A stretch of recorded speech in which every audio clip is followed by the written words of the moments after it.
Also, I didn't even know you did MMA. Yeah, I didn't fight, but I trained, and I'm training jiu-jitsu just for it, like kind of thing.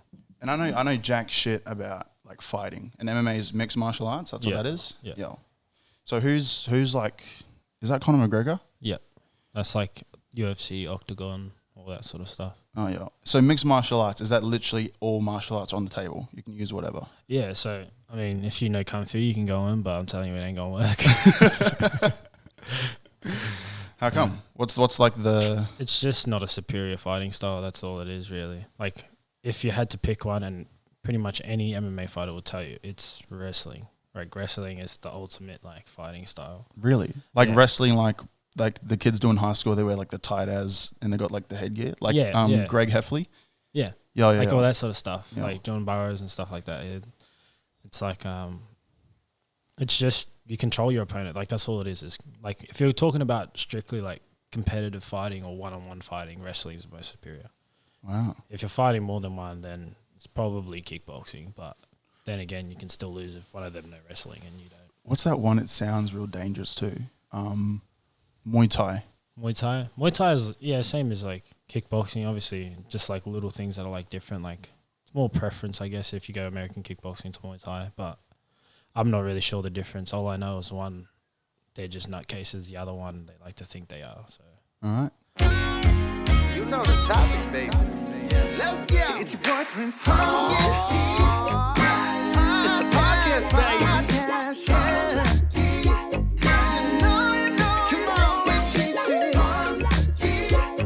From the airways, see stereo. Yes, now you know that it's the Prince Hunky Podcast, baby. All right. Hello, welcome to episode 3 of the Prince Hunky Podcast. You know that's what it's called. I sent you the link for it before. Yeah, I was watching them. First of all, what do you think about the name? Because I've had a lot of people in my group, families, say that the name is not their favorite, as in like Prince Hunky for like a... who cares? It sounds cool. I think it's cool. Nice. I like that. I needed that because a lot of people was like, why Prince Hunky? And I was like, I don't know, it just sounds... Yeah. It sounds original enough. Yeah. So yeah. What would your name be, or would you just go straight Tane? Oh, I don't know. I usually just say Atlas because most people can't say Tane. And then Atlas, that's right. There's like this little battle between people that know what my name is and people who don't know that his name's actually pronounced like this, but I don't actually care. But they're fighting for me, and now I get embarrassed. Now I think the person hates me because they're fighting so hard for me. So whatever. That seems to be a running theme through, I guess, your siblings, though. A lot of just mispronounced names. Yeah, well, when you got ones that have like 20,000 names and just one name, who cares? Who has the longest? It's definitely Bubba. Bubba has the longest. Do you know what it is? Yeah. What is it? Tane Terekia, Prince Terekia. Wow. Yeah. And that's all just family, all those middle names? Yeah, pretty much. Oh, yeah. Yeah. All right. So, what are we talking about? Fighting. Yeah, fighting. So, I watched Creed 3. Have you seen Creed 3? I have not seen Creed 3 yet. What have you heard about it though? Like, what do you think about it? All I know is that the main is a protagonist, the guy that plays the bad guy. Yeah, all I heard is that he got accused of like abusing his wife. That's all I know. Oh, recently, the antagonist. What's his name? Jonathan Majors. Yeah, that's his name. Yeah, I heard that as well. I don't know if I believe it because you can never believe. Yeah. But anyway, what I was gonna say is for Creed 3 is that I saw an argument saying that fighters can't be like rich people that grew up, I guess, like blue collar or whatnot. Like they have to be sort of have like a mongrel in them kind of thing. Yeah, like, that's exactly the word. I was trying to think of the word on the way here. I was like rough or like like harsh upbringing or sort of thing. Would you say that like that's true? I think it's definitely an advantage. I don't think it's completely true, but I think it's just you can't put people who have never had to survive, I guess, against people who have had everything given to them, Yeah, but true. I think, it's like whatever. Like Conor McGregor, I'm not really too sure about his like childhood, but I know that there was like a point where he was like hated his life and he stopped being like an apprentice plumber because he wanted to do it and his wife supported it. Was he a plumber? I'm pretty sure he was a plumber. Wow. Yeah, he was like an apprentice plumber, like earning nothing, and he met Devlin. I think her name's Devlin. His wife. Yeah. Was then his girlfriend or whatever, and she was just like, I'll support us. You just pursue your career. And look at the guy. Yeah, wow. Most paid fighter in the world. Like, you can't beat him. Wow, It's yeah, ridiculous. that's true. Yeah. It's like the craziest story, but yeah. Nah, yeah, it's... I think with that argument, though, like, with people who grow up in situations like that, I think it also depends on how they took it. Because you can have people that were born in, like, Ukraine and war-torn, like, countries and that still lose to fighters that were, like, grew up in California and Chicago that were getting shot at, like, every day. Yeah, true. So, yeah, just depends how you respond to... What do you want to call that? Like, it's not really trauma because it's kind of just... I think it's, like, more just kind of respond to your fight or flight instincts. I think it's... Yeah. What more are you? Yeah, true.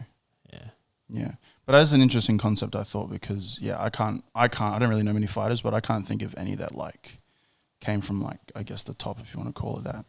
The top 50%, which is still quite a lot. Yeah, to be honest, they all got, like, their own stories and they're all fighting for their own reasons, whether they did come up, like, in a good family. Maybe Bobby Green. Bobby Green's probably one of the only, like, top fighters that I personally know that are, like, not I know him, but that I've, like, seen, like... from his story that he grew up like all right. He was like a black dude that was adopted by a white guy. Oh. And he's just like... Blindside. He was just... It was during the whole BLM like movement that he was like talking about. He's like, I don't see race. Like, he's like, my dad's white. He's like, I was adopted by a white guy. He's like, I don't think about black guy, white guys because the white guy look after me. Like, that's what it was. And yeah, true. Yeah. So I think I'm pretty sure he grew up pretty well off and he's like a pretty crazy fighter. Yeah, so he'd be like an anomaly in this argument. Yeah, you'd be kind of an outlier. But that's the thing is, I don't know everyone's story. I do know a lot of fighters, but I don't know like all of their stories. Yeah. So would you say mixed martial arts is like, that's like the top sort of, I don't even know what you'd call that, like the top fighting, if that makes sense? Oh, like the top discipline? Yeah, that's probably the better word, yeah. Yeah, you could definitely say that. You could definitely say it's a top discipline.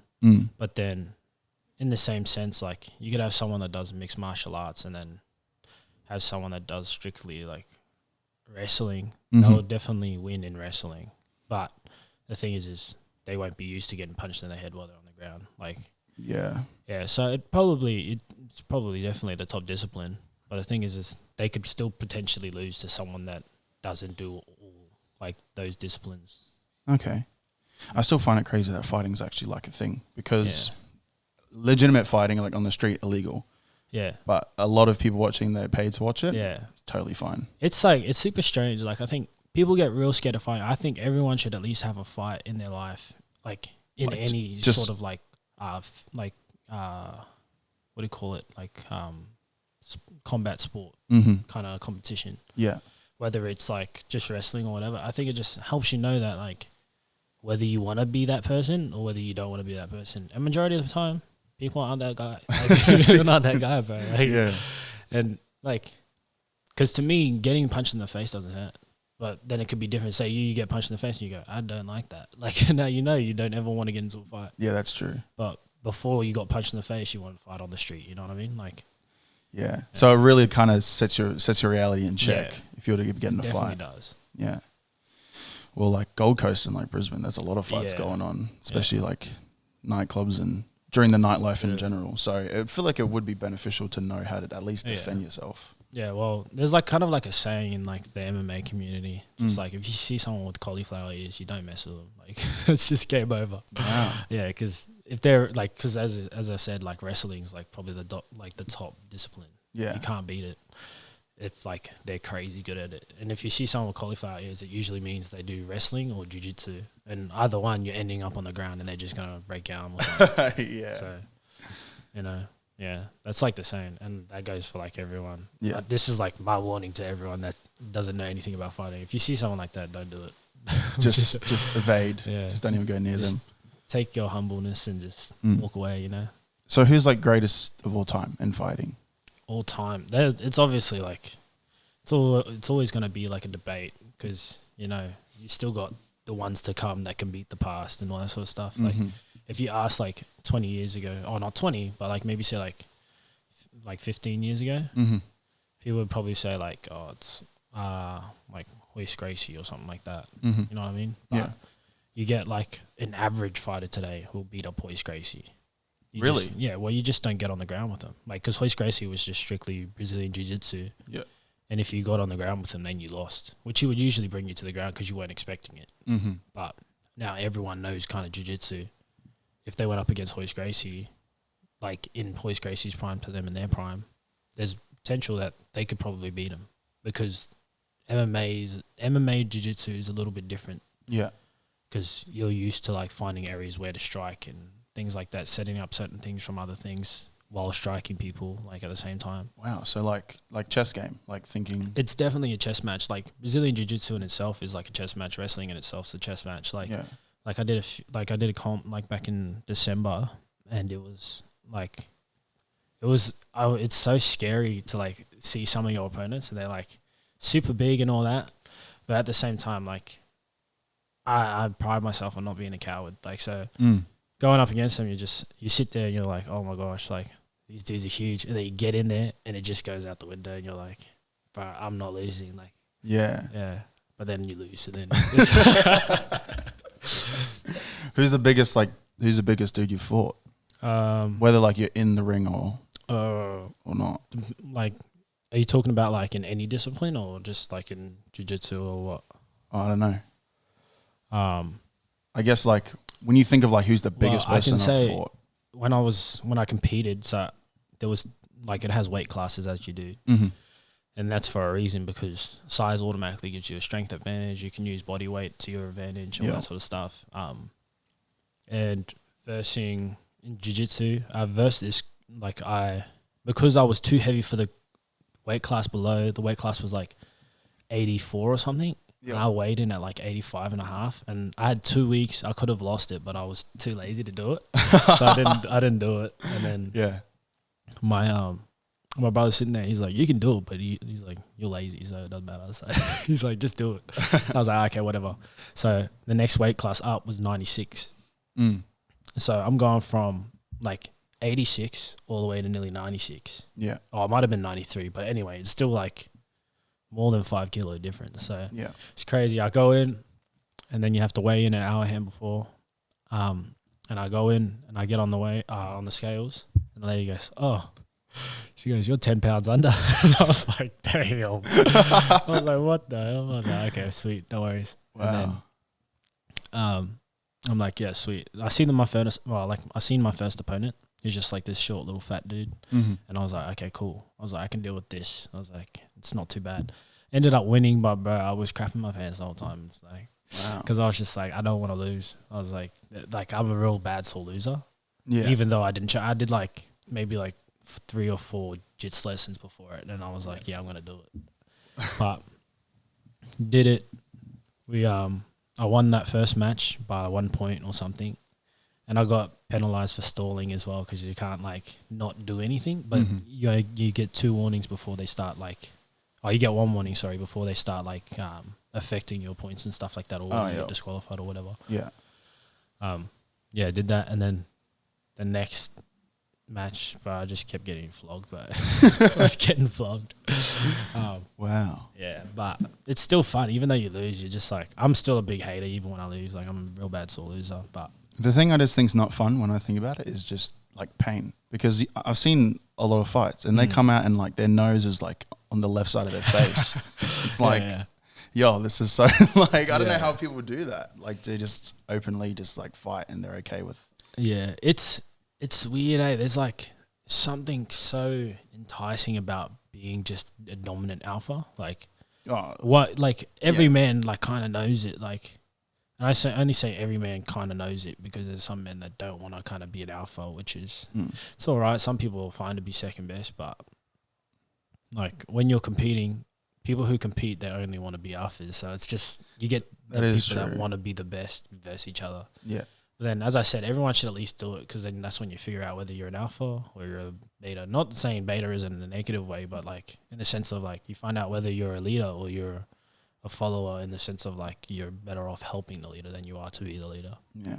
Speaking of alphas, I just saw that like Andrew Tate just got released today. Wait, that's my dog. But I was so happy. I told Nikki twice. I go, "Oi, As soon as I woke up, I go, Andrew Tate got released today. I was like, I'm so happy. Wow, so you're a part of the... But I don't, like, the thing is like, there's some things he says I don't agree with, and that's fine. Like, you can disagree with That's everybody, though. Yeah, but, like, 95, I want to say, like, 98% of what he says, I'm like, you can't fold it, really. Yeah. And the thing I think I like about him as well is he doesn't fight for everyone's experience. He fights for his own. He goes, in my experience, this is what I know. And I think that's a perfect way to argue with someone. Not even honestly, like argue, but just have a disagreement, because you're just like, oh, you can't tell me I'm wrong because I'm telling you what I've experienced. Yeah. Like, and that's fine for me to experience it this way because that's my truth. And, like, it's whatever. Like, as long as you understand that, like, you know, everyone else isn't going to experience the same way, then that's all right. Like, true. Yeah. I think that's, like, a big kind of problem. I hate getting into the society talks, but I love Andrew Tate. That's all I want to say. Yeah, I've tried to talk to people that just hate him, and it's like, you don't really hate him because of what he's saying. You just hate him because how he's saying it. But, like, if you boil it down to what he's really actually, like, what the message is, yeah, of course you agree of, like, hard work and, like, men being protective and stuff like that. Yeah. Yeah, like, because it's real. It's kind of hard because me and my brother, we bounce off each other a lot. My older brother, Joanne, he's a few years older than me, but, like, I live with him and we work together in that. So we're always, like, in each other's company. We do the same, like, sports and all that. But we're always, like, have these talks, and it's very, very strange to talk about because we always talk about it. And it's, like, kind of unbelievable a little bit because obviously there's, like, 8 billion people in this world now? Yeah. 8 billion, yeah. And we always think, we go, man, there is not many people like us, like, that we know. And we know, like, we do so many sports, we do so many activities, hobbies and all that, and we don't know really, like, anyone that's like me and him, apart from a few of our mates, like, and they're obviously our mates because we're all similar. What do you mean, like in terms of, like, personality and, like, mindset and, like, what you think? Personality, the way we think, the way we just, like, it's a lot. I'm trying not to put it across as, like, I'm so self-righteous and all this sort of stuff, but it's just how we think. Like, we honestly, like, put people before ourselves, like, and we just care. Like, we kind of just, we have this thing to just kind of be, like, an amazing person for other people and for ourselves. Yeah. And it's, like, to explain it is, it is okay to, like, ask a woman if they want to lift. Mm-hmm. As much as a creep as it sounds, you just, as a guy, that's your responsibility to make sure that they're all right. And, like, even if you look like a creep, bro, even if they yell at you and go, you're a creep, bro, you just got to take it on the chin. Yeah. Because at the end of the day, you know you would rather that person get home safe than you be called a creep by someone. Yeah. I don't really get bothered by how people receive stuff, but more so intention, what the intention was. So, yeah. It's kind of, it is very hard as a guy because there's been so many times where I've, like, seen someone walking, especially, like, a girl, like a young girl that looks very vulnerable, and you just, like, you're like, man, I want to ask them for a ride. It's, like, rain, it's pouring down, it's very dark, like, this isn't the greatest area to be in. Mm-hmm. And I'm like, frick. And then I'll just drive past and I'm like, I'm a scumbag. I'm a coward. Like, there's a bit of guilt. I can't take it. Like, yeah. But, like, and that's just like, I think that's where, it just kind of comes down to, like, like, society's not what it used to be. You know, I think if it's not broke, don't fix it. You know, I think we were doing good, like, back in, like, the 1950s, and I think that's pinnacle, like, what do they call it, like, the nuclear family or whatever they call it. Yeah, I don't know why they call it that. Yeah, I don't understand either. But I know what you mean. Yeah. Like, real traditional. Yeah, real traditional. And I think it worked. And obviously, and I say this, like, for everyone, obviously beating your wife and telling her what to do isn't, like, the greatest thing. But I think it was perfect when the man ran the household, the wife nurtured the kids, the man taught the kids how to be grown-ups. Mm-hmm. And the man worked and the wife just made sure the house was all right. Like, I think that is pinnacle family. And I always, like, I tell my partner all the time, I go, if you don't want to work, you don't have to. Mm-hmm. Like, I will look after us. I will make sure we might be poor, we might be on the street, but I'll make sure we're looked after. Like, we'll make it by every day. Yeah. And that's, like, that's fine, you know. Yeah. You don't have to be some super rich millionaire. I mean, it's enticing. Everyone wants to, like, have the best and wants to provide the best for their family and that. Of course. You don't have to. Like, Yeah. And would you say you believe that because of your experience, like your upbringing, or is it just something that you've just kind of just always thought? So weird, eh? Because when I think about it, I always think about parents. Because obviously, like, as you know, I have like a billion siblings, and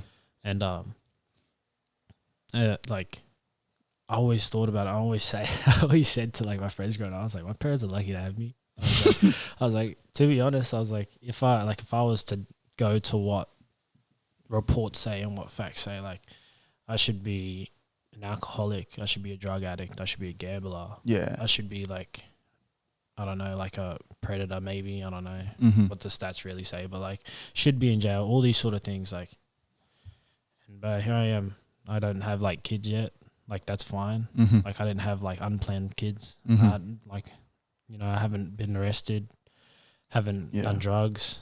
Like you were saying before about like, I can't even, for lack of better words, trauma, but like you can either go two ways. Yeah. It seems like you went the other way statistically. Yeah, and everything, like, it's like, it sounds so, because I hate trying to be like a poetic warrior. Like, I think it's so gamut. I just think like things are the way they are, and that's how you just accept them, like, sort of thing. Like, in the sense of like,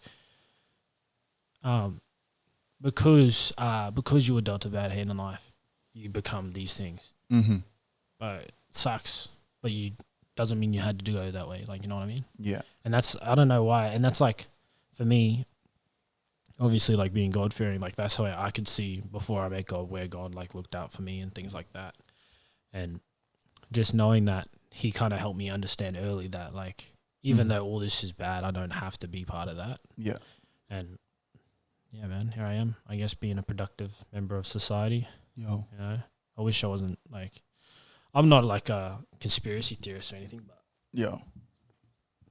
I wish I wasn't part of the government. I wish the government didn't rule my life. Oh, bro, definitely. They definitely do. So. It feels like it's some big's coming very soon. Yeah. And I don't know what it is, but like, I'll be honest, I kind of like let go of like not the feeling of being scared, but like, ignorance is bliss. I'll say that. My brother said that to me once, and I like kind of like took that in as my own. As like, man, if you ignore it, you're better off sometimes. 100%. Yeah, depending on what it is, obviously. If you can avoid it and you can do something about it, then obviously don't ignore it. But if you can't do anything, like, who am I to stop the government, bro? They'll make me disappear tomorrow if they want. Like, true that. Yeah, there's only a few like independent people now that can actually like stand up to those forces, but you know, half of them are going to get bought out. Yeah, Donald Trump, bro, is one of them. Who? Donald Trump. Who's that? Donald Trump. Oh. Yeah, no, he's probably one of the better one. Like, he's probably one of the only people that could probably really do anything, I think, currently. Definitely. I think Andrew Tate's probably doing it the best way, like in the sense of like trying to affect as many people as he can to like think a certain way.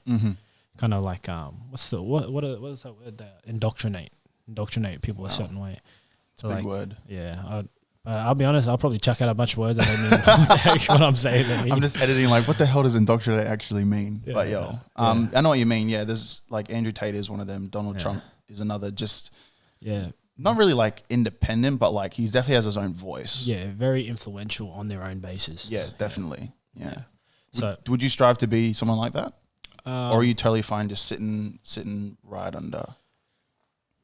Is very. I have said this before, where if I think it's a big enough problem, I'll do it myself. If I care enough. Yeah. But the thing is I never really care enough.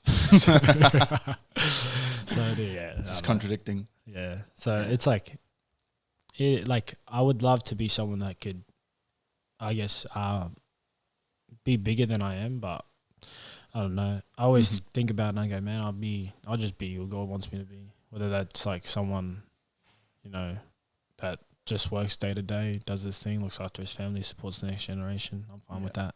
Yeah. Or whether it's to stop the world from going into turmoil, I'll be that as well. 100%. I feel like the society that we live in now definitely has lost the value of like just the simple, not boring, but like just a lot of the things, like the simplicity in a lot of things. We've lost a lot of value. Like everyone nowadays wants an exciting relationship, right? Yeah. Which nowadays you could say is toxic. A toxic relationship is exciting. Yeah. But if we're talking about like the nuclear family, like there's just so much more happiness and fulfillment that can come out of that. Yeah, and because sometimes those things don't even, like, it's hard to say, but obviously, like, it comes with a lot of sacrifice and things like that. Like, and as if I know, like, I'm freaking 23. What am I talking about, bro? I don't have kids, like, you know what I'm saying? But Yeah. like, these are just things I like to propose as like a better idea. What seems like a better idea to me. It's how you feel. Yeah, and I'm just like, man, like, and that's how I'd love to raise my kids. Like, I still believe, bro. I believe kids deserve hidings, like, Of course. and I think, like, as it says in the Bible, bro, spare the rod, bro. Do you ever see kids nowadays and just think, oh, you're just a bunch of little... Yeah, it's hard, because you just, I don't know.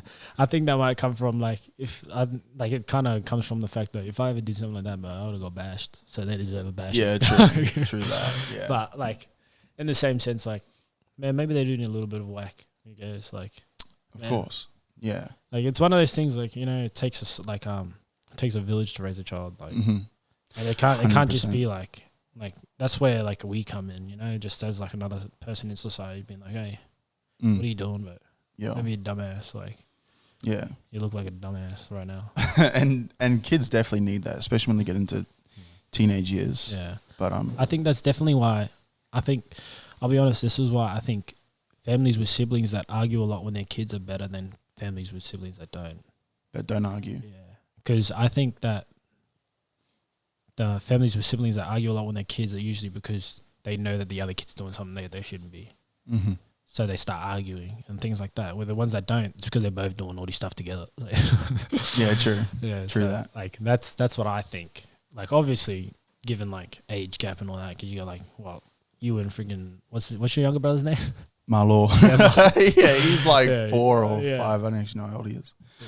But yeah, that's like a massive. Yeah. But you're in a prime spot in your family. Like you're in a prime. If I was thinking about it, of the whole lineup of 15 that I know, who would I wear what position? I wouldn't want to be Lika. And I wouldn't want to be like as young as like Vay or Patio. So yeah, I would say like you've got the best slot. Because there's 10 on this side, and then there's a 6 on the other side. Yeah. So there's with it, it's like, obviously being Lika, like, it doesn't feel like a massive jump to me to Alika. But obviously I understand Alika's like definitely taking her spot as oldest child, like probably the best. Well, she is, but isn't she the oldest? yeah, well, she's the oldest out of the 10. So Who's older than her from the other 6? well, there's I know two that are older. And they include George. George and then Joanne, which is the one I live with. Oh, okay. So George is kind of, I don't know what George is doing. George is he's not a bad older brother. He's definitely a good older brother, but he's just like, he kind of just does his own thing, which is cool. Yeah. And he's like, we didn't grow up with the other 6, but like we come to know them again when I was like 9 or something. Like I stopped seeing them when we were like 2 or something, and then seen them again when we were like 9. And George has definitely done a good job at like leading their family. Okay. Like as kids anyway. Like so far as siblings. Yeah. And so was like Joanne, Shaquan, like they kind of all played their part. The same on our side, but it's like it's a little different because me and Alika, like us being the oldest 2 on the 10, we were talking about this recently, is like we have the older kids and then the younger kids, and we just kind of know who, like all of us know who consists of the oldest and the youngest. Where's the cutoff? So we were talking about this. This is so because you know who I've talked to this about? What party? Vay. I've talked to and so I want to know where you think. Okay, so it used to, Vay Moana is like in between. Vay Moana sometimes depends. Because he's directly the middle, right? So it's him and then Devana that they split. Okay. So sometimes, depending on what the situation is, Vay Moana is considered an older kid. Yeah. And whether sometimes he's considered a younger kid. Yeah. And it kind of goes off of maturity a little bit. Most of it's kind of maturity, just in the more so the way that we think. Not that they're not capable of thinking like that, but it's just like that's just kind of how we see it. Yeah. But the more older we're kind of getting, me and my older sister kind of going, this older kid thing is kind of dropping kids off at the moment. Like, like kids are kind of falling off the older kid, like, train. But so it was like, it kind of consists of Vemwana sometimes. Vemwana's also kind of like, I think it's because he also had it like kind of like one of the younger kids when he was younger. Like he kind of got away with things a little bit more. Like didn't really have to do dishes and stuff like that sometimes. We just considered him like a younger kid because like the older ones have responsibilities. Of course. Then as it keeps going further, I'm like, it kind of gets pulled back further and further to like me and Alika. And it's kind of just, at the moment, I kind of see it as just me and Alika, and I think Alika kind of agrees. Romana might not agree. Romana's definitely, she's good at some things, but Romana, there's a lot of like kind of immature traits with Romana sometimes, so it's whatever, but like, it's not like it matters, but yeah. Like, as it is, it's like, we're all adults now, kind of, like up to Vemwana, so, you know, we lead our own lives, but when it comes to the family, it's me and Alika definitely have a voice over the other 8. Yeah, it was because you're the 2 oldest, boy and girl. Yeah, well, I think that's why I have, like, I'm kind of more responsible, like, with some things in different areas to Alika, where Alika is, like, more responsible than me in other areas. Like, it's like I remember, team. It's like weird, because, like, I remember times, like, but there was, like, a point where my dad used to, like, just call me, no one else. Like, he's like, Tane, come here, do this. And I'd sit there for, like, 3 hours doing something with him.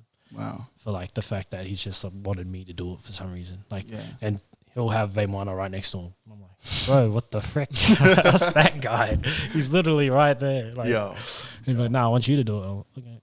And that happened for, like, I'm not even joking, like 6 months. And I remember I used to hate it. I used to go to mum and I'm like, bro, why does he always call me? Tell him to call someone else, please.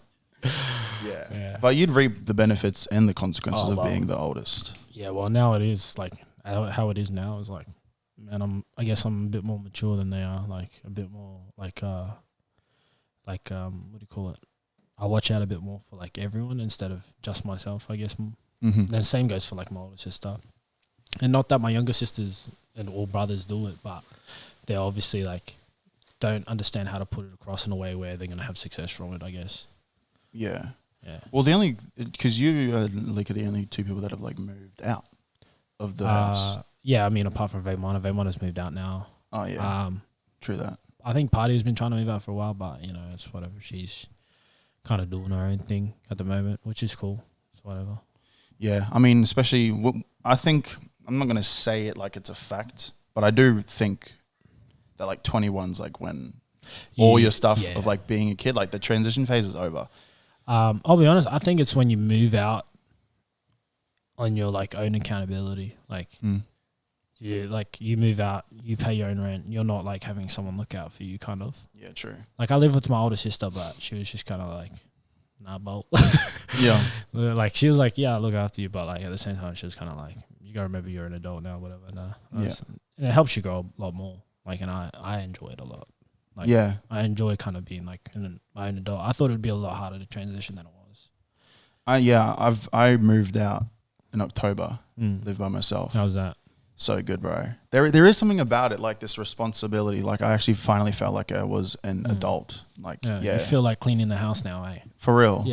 And, like, the fams and parents always joke that, like, the house is dirty but it's like, nah, it's actually, like, pretty clean. I like it clean. Because, it's my own spot. You know, when dad or mum told me to do dishes when I was living there, they're not mine, you know? Yeah, I think that's the biggest problem is that, but I did not make these dishes. Why you make me clean them? Like, I think dishes is, like, worldwide recognized as, like, the worst chore to do in the house. I remember we used to get in so much trouble, bro. Especially, like, me and my older sister, because we used to joke around and doing dishes and stuff. Yeah. We used to argue. Everyone hated drying because drying took the longest. Yeah. And it's like, we used to get in trouble because it's the easiest to mess up as well, kind of, because you'll miss, like, wet spots. Yeah. Like, because obviously you can't reach your hand all the way down in a cup and stuff like that. So you have to shove the rag all the way in and whatever. Get some real techniques going. Or with, like, washing it, you can wash it you just go over with the cup, water, you can just chuck it back on the rack, whatever. Good. And then putting them away. But you know where everything goes. It's easy. It's all stacked anyway from the dryer stack. So, yeah, true. But, like... Yeah, I think it's just knowing that you're responsible for your own mess is, like, fine, because you're actually giving that responsibility that, man, I did this, I have to pay for, like, what I did, like, you know what I mean? So I think it's pretty good. It is good. There's a certain level of respect that you gain for yourself as well. Because like I can't miss rent at all. It's not like something I can pay back later. It's like if I don't pay it on here, I don't have a place to live. Yeah, it's pretty funny. Like it's weird. You move out and all of a sudden you start visiting your parents more. Well, there was a period where I didn't, and then I made efforts, and then I think it's better that way. Yeah, honestly, and you're seeing your parents, but like you're actually making the effort to do it instead of just like we live in the same house. Yeah, you just never, for some reason, I never argue with my parents really now that I moved out. Like I sometimes do, but it's not like an argument. It's like we just like be arguing about something stupid about like I don't know, like who's a better rugby player or something stupid like that. Like who's a better team, but they're always funny. Like so it doesn't really matter. But it's always good. The only thing is like because Bep's got like cerebral palsy, so I don't know where like how he's going to transition because he's like obviously the youngest. Being the youngest, he's like spoiled as usual, but he's not like a bad spoiled, but he kind of is. But he's not sweet. But anyway, like I just wonder how he'll transition through life because he's like obviously always had my mom. Like he's only grew up with my mom because they sleep in the same bed because my brother has seizures. Like sometimes he's got to be looked after when he's sleeping. So well, I feel like Bep as the youngest would have the support of the other. Oh, he definitely does. 15 siblings. I don't know. I'll be honest. He might not even need a place to stay. Just couch up and just go everywhere. Shotgun, not with me. Bro. That's all I'm saying. Gotta try to fight me 24/7, bro. Nah, but it's like it is. I don't know. I think this is very strange because when I was younger, like as a kid, I wasn't so confident. Neither was like my older sister. Neither was like the confident. Like confident. What do you mean? Like just like not like just wasn't outgoing. Just wasn't like like ready to say hi to people randomly like that I didn't know and things like that. And then I kind of remember one day I was like, I'm just gonna like not make it awkward and just say hello to people, like just start saying hello and stuff like that. And then it's weird how it's like passed down to like my younger siblings and stuff. I don't know, like I'm not saying it's directly me, but like I definitely think I had something to play with it because I always bully them for like being shy and stuff like that. And now you look at them, they're like the most popular people ever. Like but I was at church for what, like 6 years. I bring my two younger brothers along, but everyone asking where they are. Well, hey, how am I? I'm doing good. Fat boy and Bet. Fat boy and Bet. Yeah, but Fat Boy is he's got a next level charisma, honestly. Yeah, well, that's what I'm saying is like he like I think he genuinely got it from me. I think that I'm not talking about the girls. But the boys, I think the boys genuinely got their like confidence and charisma from me in the sense of like just being super outgoing, like not really caring like how people like perceive you because you're just confident. No real like shyness or anything. And like you look at Fat Boy will walk up to you like, "What's up, G? How you?" He's like, "I bet you I'll whack you." it's cool as though. Yeah, like so stupid as little kids, bro. But like it sometimes gets annoying, obviously being the sibling because you're sitting there and you got this freaking kid that's 10 years younger than you, telling that he'll beat you and something. But I will run over you. Oh, man. I will run over you. Yeah, like 2 weeks ago, I was with Fat Boy and Patio, and I actually don't know what's going on with her license, but I just let her drive from wherever we were back to her house, and Fat Boy was in the back and just roasting her the whole time. And even I was like, man, if I was driving, I'd get so pissed off because like you're trying to be responsible, but then there's this little kid in the back just absolutely roasting you on everything you do. Everything. And she drove pretty well, but like I could tell she was just like getting frustrated, which is fair enough. Yeah. Especially that kid is actually a menace, bro. That kid is a menace. He's a little short, fat kid. It's weird, but he's not fat, but he's short, but he's like skinny fat. It's weird. I don't know. But that's what I mean is we kind of like bully each other into being better people, which is I think I'll be honest, it sounds stupid, but I think bullying is fine, like a little bit. I think well, it depends. I think. Depends what the environment is. Yeah, I think the cyberbullying stuff's scamming, but I think it's fine to bully people for like not wanting to be better than they are. Yeah, I agree with that. Because that's like my brother's huge on that. Like he'll call me fat all the time. And obviously I'm not. I don't think I'm like fat or anything, but I'm like, yeah, he's right. I'm like sluggish. Like whatever. I get it. Yeah, I wish I was bullied. Because I feel like I would be skinnier. Like I've already got the height, and the height's ridiculous. Yeah. So I feel like if I was just skinnier, because I've got like a Grinch physique at the moment. You know. That's it. I'm not going. I definitely think like I won't call it bullying, like tough love, but like the intent's not really love. It's just kind of out of like you just want to be funny, so you'll just roast your It's weird, eh? I don't know about your household, but like my household, my mum and dad always used to say this, like used to always talk about the real world. Like when you get out in the real world, they're not gonna take that. Like, and I don't know why we always based our life on like the real world sort of thing. So like, just like being disrespectful, my mom would like be like, "Bro, you get into the real world, someone's gonna bash you for that." Like, and you're just like, "No, they won't, because I'm gonna fight them."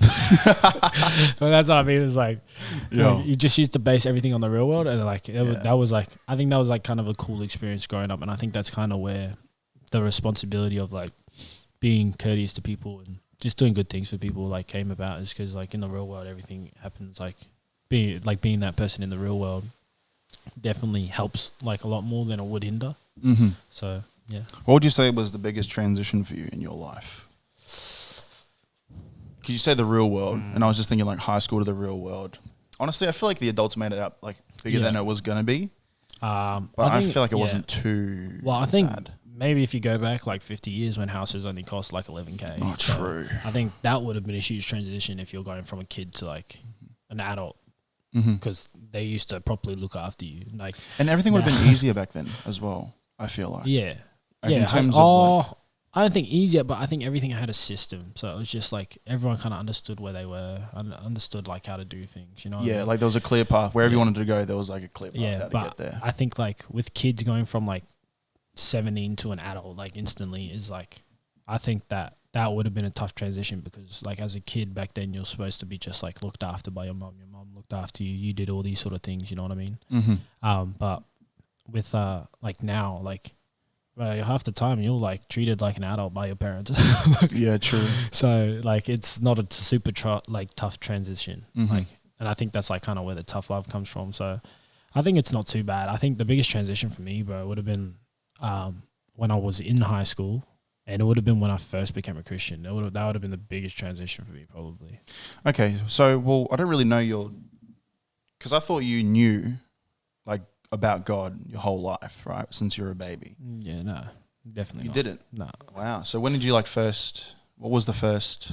I thought you would have known this because you were out there before I was, and I came there by myself. Well, I've been in church my whole life, right? And that's just because Nan and parents and stuff. And yeah, so I thought it was like that, because I wouldn't consider myself a Christian, especially in those kid years, because I didn't know. Yeah, I love God and stuff, but like until you understand what it actually means, like what you have to do, that's when you kind of like, that's when you kind of. So that's kind of what I'm going through now. Yeah, but it was. So for me, becoming a Christian, it was kind of an amazing kind of journey. It's weird; they're always amazing. Like they're never not amazing. But of course. Like with it, like no one in my family was Christian. Like my mom, she went to, like, this is gonna sound ridiculous, but my mom went to 28 different schools growing up, because like her dad would always punch on with the freaking principals and stuff like that. Wow. Yeah, and so she went to like a lot of Catholic, Baptist, Anglican, like all those sort of schools just growing up. So your granddad's just out punching. Yeah, pretty much. But he was like, that guy was a menace as well. So you know. But yeah, so like, yeah, he was. My mum got to see like obviously not the brighter side of like religion and stuff like that. So she's not so in love with it. But my dad, like he grew up like in an SDA church, like Seventh Day Adventist, and but that guy used to be a little turd, bro. Like he told me about this one story. He went up to the pastor and he's like, "Oi, F you." And I was like, "Bro, what the heck?" Wow. He's like, "Yeah." And then I ran around, and then when they called me, bro, I got the biggest hiding in my life and chucked in the car. I was like, fair enough, bro. I would have done the same thing. Yeah. So, okay, well, because this is what I'm confused about, because Douglas is the same thing. Didn't know anything about God or Christianity before that. And then they came once, and then they just started coming back, and then eventually they're like... Yeah. So, yeah, the way it kind of happened was... So, you obviously know Courage, my cousin. Yeah, and obviously, like, in high school, we were best friends and all that sort of stuff. So, I used to stay at his house, and then used to stay over on Saturdays, but Auntie Elise used to always go... Hey, if you're going to stay over on Saturday, you have to come to church on Sunday with us. That's such a classic. And, so like, and because me, I didn't hate church. I used to think I was a know-it-all little like atheist guy, but really I have no idea what I'm talking about. Like, But yeah, and I didn't hate it. I was just like, yeah, man, I'm down to hang out with my friends for longer. Yeah, that's fine. Yo, and so I used to go and then I started going, and I was like, oh, this is cool. And then so no one at the time was going to church in my family, and obviously there's like a billion of us. So so you were the first. Yes and no. So my sister was going to church, but she later told me like not long ago that she was kind of just going to go. Lika? Yeah. Yeah. My older sister, she was saying that, that she was just going to just kind of hang out with Nahede and kind of because she thought it was cool. Yeah. But I would say she definitely got baptized before I like started realizing, not before I started realizing, but she got baptized before me, but I think I might have like accepted the Lord maybe before she got baptized. Not that counts for anything. Mm-hmm. She might have been like what do you call it? She might have been the first, but I don't really know. It would have been like kind of at the same time, so it's not like it matters. But yeah, so I did that, started coming more, and then I remember Auntie Elise goes, "Oh, do you want to go like a youth camp? I'll pay for you." And I was like, okay. I was like, I'll go. But I like at the time I knew no one in youth. Yeah. Used to like this is still when and this was like NYC. Yeah, and this is when I was still like kind of shy. Yeah. When I hadn't decided that I was going to be like outgoing yet. Yeah. And NYC definitely helped with that, like going. Yeah. And so like going, and that's shout out to NYC, bro. That's OG. Back when Sam was in charge. Honestly, bro, I think about it a lot. That was like a peak of my life. Just that whole, just everything from the games to Sam and the Rio Vista boys. Yes, the Rio Vista boys. The Rio Vista house was crazy. That was the craziest. They had 9 people living in a 7-bedroom house. Oh, bro, it was. And it was the dirtiest thing I ever seen in my life. Yeah, but like they had a whiteboard that had what's his face drawn. Oh, Goku. Yeah. Goku, and I was like, this would just never fly anywhere else. Like this has to be just an all boys house. Yeah. And I was like, this is so crazy. But no, NYC was great, and that definitely I think formed my personality a bit, honestly. Yeah, no, it definitely has. Like I gotta say, like shout out to like Mikey, Levi, Zach, and all that. Like. Going up those guys is like they're learning to be men at the same time we were learning to just be boys, like, you know what I mean? For real. And so like, they're going from boys to men, we're going from kids to boys, you know what I mean? Like, and like we learn a lot from them just as like much as they were just trying to learn from everyone else how to like be an adult kind of. Bro. And they never ever pretended to try and be better. They were always just so down to earth, which was really, really good. The only difference is like we learned to be boys, they didn't learn to be men still boys. maybe Levi is the only one that got out so far. So congrats to that guy. And Zach's still the same. Zach. Yeah. But So you're a full God-fearing Christian now. Yeah.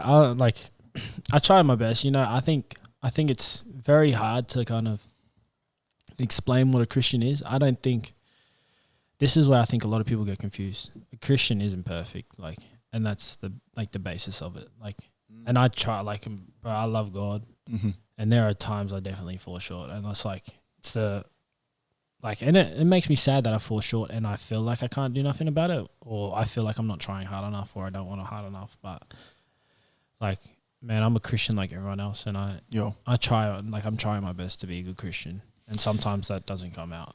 And I think that's the best way to explain a Christian is, bro, they're not perfect, bro. Like, they just love God, but you choose to think that the bad side of them is the Christian part. That's factual. Okay, well, I have a situation for you, because I don't actually call myself a Christian per se, and that's because I'm not denying God. God's 100% legit. He's 100% real. He's the beginning and end, all the stuff that you have to say. Yeah. But in terms of like how I live life and intentions and like, am I actually trying to be a Christian? No. So that's why I don't call myself a Christian, but I am a believer. And I've gotten in a few arguments over me saying that. So what would you say to that? Because I'm not intentionally trying to live that way by the book. And I also feel like it's disrespectful to call yourself a Christian. I definitely understand that. So for me, I'll explain this situation first. Mm-hmm. So for me, I'm struggling to just go to church on a Sunday, and it's mainly just from like struggling to wake up. I want to go to church. I want to do it all. Like, of course, yeah. But how am I trying to be a Christian? I'm getting defeated by sleep. Like, you know what I mean? Like, but the thing is like, when there was a point where I kind of felt like that, like I wasn't living my best life for God, like, you know what I mean? But you still 100%. But I would tell people, but I will not deny that God is real. Mm-hmm. I will not deny that I believe in him 100%. Yeah. But the thing is am I moving like a Christian? No. Do I wish I could be? For me, I said, man, I wish I could be. I wish I wanted it more. And that's just what it is. And that's and I think someone actually told me this earlier. It was on my birthday, and it was Cookie from church. Cookie? Yeah. Wow. I was talking to him, and he goes, the more you, he goes, I see in you, he goes, the more you spend time with God, the more he the more he expresses himself through you. Yeah. Expresses himself through you. Yeah, well, for me, he was saying, like, for me, he thinks I'm the type of person that I'm legit paraphrasing here because I can't remember word for word, because it was one of those ones where if you say it like any little bit different, it comes out differently. So I'm just going to paraphrase, but this is how I took it anyway. It was the more I spend time with God, the more God reveals himself through me, like, to others, and it's shown through me that who God is and things like that. And I remember hearing that, and I was like, man, that makes me want to be different, like, because I know God's with me. And it's hard because I dwell on it constantly, like, even when, like, I wasn't being the best Christian, like, I was still dwelling on it a lot, like, man, I'm letting this guy down, and this, like, it kind of sucks, like, not it kind of sucks, but it sucks that, like, you know, you want the best.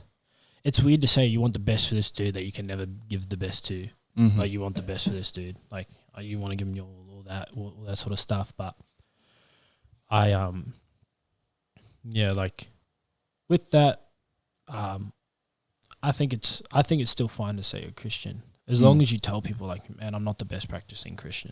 Well, I'll say Christian just for, like, discussion's sake, just to make it easier. But then I say, like, I don't necessarily live how, you know, it says in the Bible. Yeah. But I know the values, and I know, you know, but I don't exactly live by it, if that makes sense.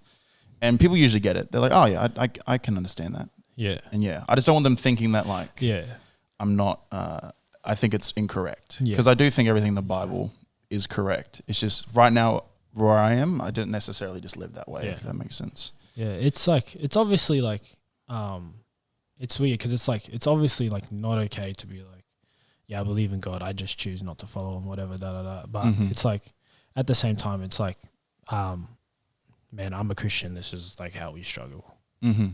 This is what happens is you believe in this guy, and we struggle to fulfill what we want to fulfill to him. Yeah. But I'm going to try, like, you know, at some point I'm going to try. Like, I think it also comes from, I despise fake Christians. Oh, man. Yeah, 100%. I can't do fake Christians, bro. It's hard because I've like, since kind of going, like, through the phase of, like, feeling like that, it's dependent. Celebrities are very hard to believe, but that's like, that's the price of fame, I guess. Yeah, bro. But, like, even with people that aren't celebrities, like, even ones that, like, feel genuine, I'm just like, oh, like, I guess I kind of get it. Like, it's hard. It is hard. Especially when you're on that caliber of a person where everything for you is easy. Yeah. You know, even someone like Chance the rapper, who's, like, famously known for having faith. Yeah. I'm not saying that he's not, or he's lying or anything. Yeah. But, like, there's a lot of things of music that he makes that I'm like, this is very interesting. Well, yeah, I don't know. My thing is I used to like him, and then he threw me off from one of his songs. What song was it? No Brainer, I think it was. Oh, really? Yeah. The DJ Khaled, Justin Bieber? Yeah. There's a bar in it. She goes,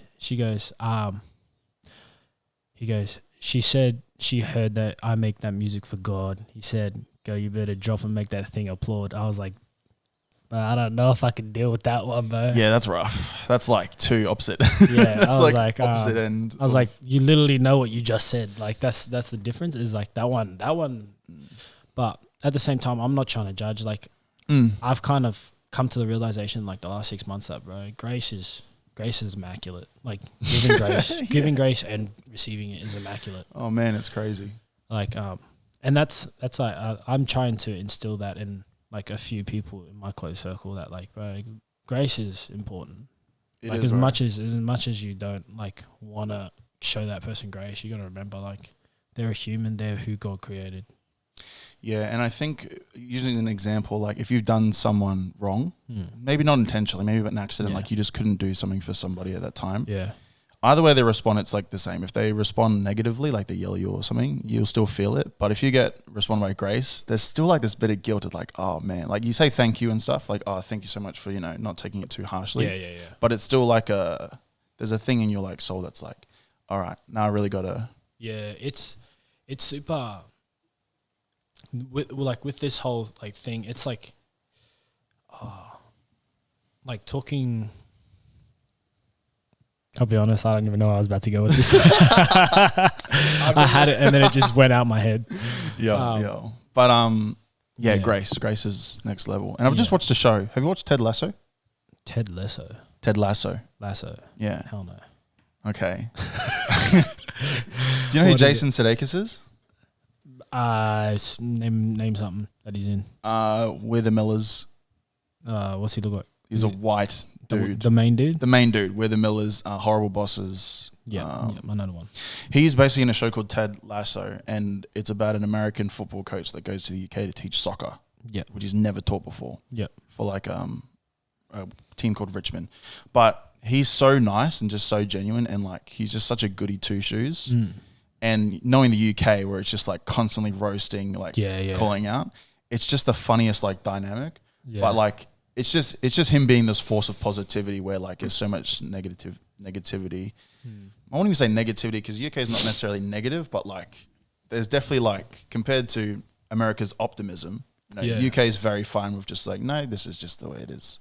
Yeah. But yeah, you were just talking about grace before, and I was like, yeah, there's a lot of moments in the show where he's been done wrong, and he just forgives him and stuff. Yeah, it's like it's very hard because like grace is something you don't pick it up, you just practice it. That's all it is. Like, and I don't think grace really ever gets easier. Like really, I'm not sure. Maybe it does. I'm not that far into practicing it, but like, but it's crazy. Like trying to give grace to everyone. Yeah. Like just being like, hey, they're human. God made them the way they are. Like, man, it might not be the right thing to do, but bro, I love you. That's how it is. Like, you're someone God created. That's all you got to stay for. But yeah, like, it's crazy. Like, yeah. I don't like. I always say that's crazy, but that's like it's just me getting stuck in my head. Yeah.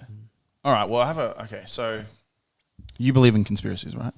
I like to entertain the ideas of conspiracy. Okay, that's probably a great way to explain it. Exactly what I was going to talk about, because I feel like there's a lot of things that I can entertain as a conspiracy theorist or whatever, and it's like this probably isn't good to like entertain if you're like a Christian and whatnot, like aliens and all that stuff. I like talking about it because I think they're funny. Like I think they're interesting. I don't think they're legit or anything. Yeah, like we'll talk about the pyramids all the time.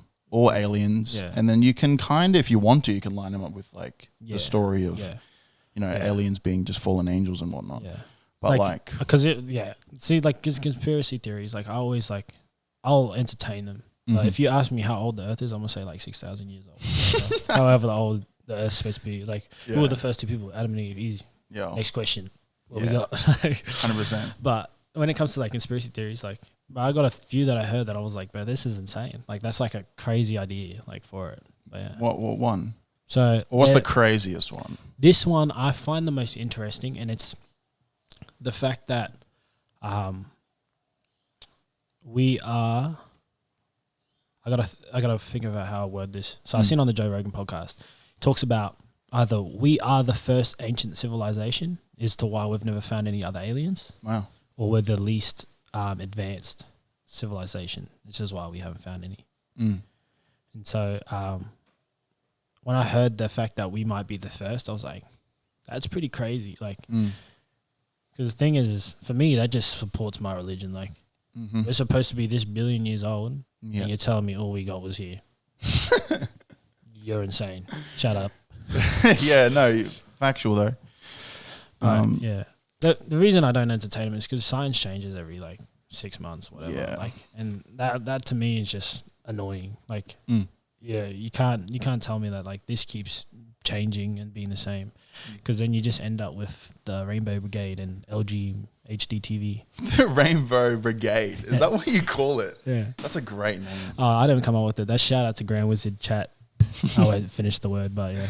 The Rainbow Brigade. Yeah. I'm fine with the Rainbow Brigade.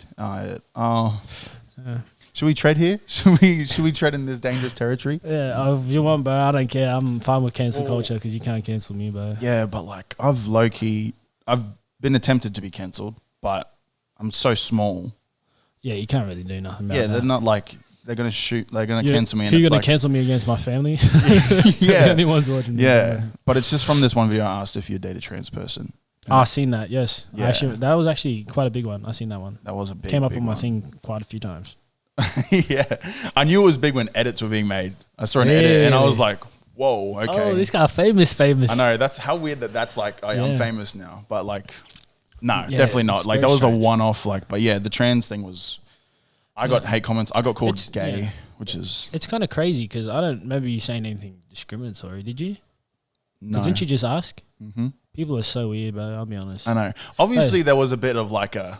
I know I probably shouldn't ask this. Yeah, but, probably. I was instigating a bit, but like in terms of what I actually asked, no, the guy was the issue, and then they were complaining because I gave the guy a spotlight. Well, it's like, well, then that's discriminating against his opinion. Yeah. So, but people don't care. I'll be honest. They're just like doing whatever. Like, I know, bro. It's whatever. Like, but in saying all that, it's like this is where we show grace, my brother. Yeah, true. This is where we show grace. I probably didn't though. I did go through the comments and start roasting people. Because it is fun. It is a bit fun reading. Spare the rod, my brother. Spare the rod. But yeah, Facebook was the most deadliest comments I've ever seen. Yeah, but I'll be honest, it like this is why you can't have me and my brother in front of people that like are snowflakes, because bro, we'll laugh you to death, bro. Like we will clown you out like so bad. It's so good, it's so funny, but it's not the fact that we want to, bro, but you're just making it too easy for us to like not like laugh of course, at you. Bro. Of course. So, but I'm not hating on him, bro. Like I got like my uncle's gay, and like, but I love my uncle to death. Like he's a good dude. Mm-hmm. Like me and him, we exchange comments all the time. Like we just text each other and stuff like that. But I don't hate them. My thing is I don't think you can tell me what to do. Mm-hmm. You can't tell me what to do. Yeah. Just like, but I'm about to throw you in some deep water with what I'm about to say next. But all right, bro. But it's just like the whole abortion like thing. Yeah. Like, see with this, like I have an opinion, but I understand the main reason why women like don't want to, like, they're pro-choice is because they don't want to be told what to do. That's what it is. Yeah. And that's what I think it stems from, is like the fact of not being told what to do. People can disagree with me. You can hate me all you want, but the thing is like, I'm a man that believes in family and honor, like, and I think that's a big part. And you can be like, what's so honorable about telling a woman what to do with her body? Bro, I'm not telling you what to do with your body. Mm-hmm. I just want my child. 100%. If that's me, I just want my child. 100%. I've seen so many videos where dudes are just outside the abortion clinic crying because they're like, please don't do it. And bro, I sit there, like, I tell her, my girlfriend knows this, I will never cry like in front of anyone until I see a man cry. When I see a man cry, bro, I'm like, especially over that, and that's like anything. Like, I went to a funeral last week on Wednesday. Mm-hmm. I didn't know the guy. The guy was my my cousin's partner. Okay, I'd met him like twice. Yeah, but my cousin wanted me there, so I went. And but obviously I have no emotion. I don't know the dude. It's whatever. This guy was like a huge part of the college's rugby union community. Okay. And so I was like, oh, yes, fair. So there's all these big-ass Islanders and white guys there that all play union. Mm-hmm. Bro, they are bawling their eyes out, bro. I look at them, but I'm trying to hold it in. I'm sitting there like, please don't cry, please don't cry. Like, even now, like, I think about it, I'm like starting to like tear up a little bit, but I'm just being a little gay boy, but whatever. Are men allowed to cry? Men allowed to cry? It's hard. I'm weird with this one. I think, I'm not going to say it's okay to cry. I don't think you should cry unless it's to other men. Like, I think that's going to sound even gayer. Like, but sorry, I use the word gay a lot, but I don't care. So. But it's different in Australia. It's not like America. You say gay, you will get shot. Yeah. Here, you say gay, you get it's like that South Park episode where they. I'm not going to say the word because that one's pretty bad. But, that one we agree. Yeah. Probably not. Yeah, but they use that word and then they're like, no, it doesn't mean that. It means this. Like, I don't think men should cry out of weakness. Yeah, I think it's like what Jordan Peterson said. Is it Peterson or Peterson? Whatever his name the guy's on the Kermit. What? Guy- Oh yeah. Yeah. So he said something. He goes, "You should be the strongest dude at your dad's funeral," and I think that's cool. That is cool. And That's a like cool it idea, just yeah. sounds super poetic. You can feel like a warrior if you want. Like There's a lot of strength in that too. yeah, I don't know what that means, but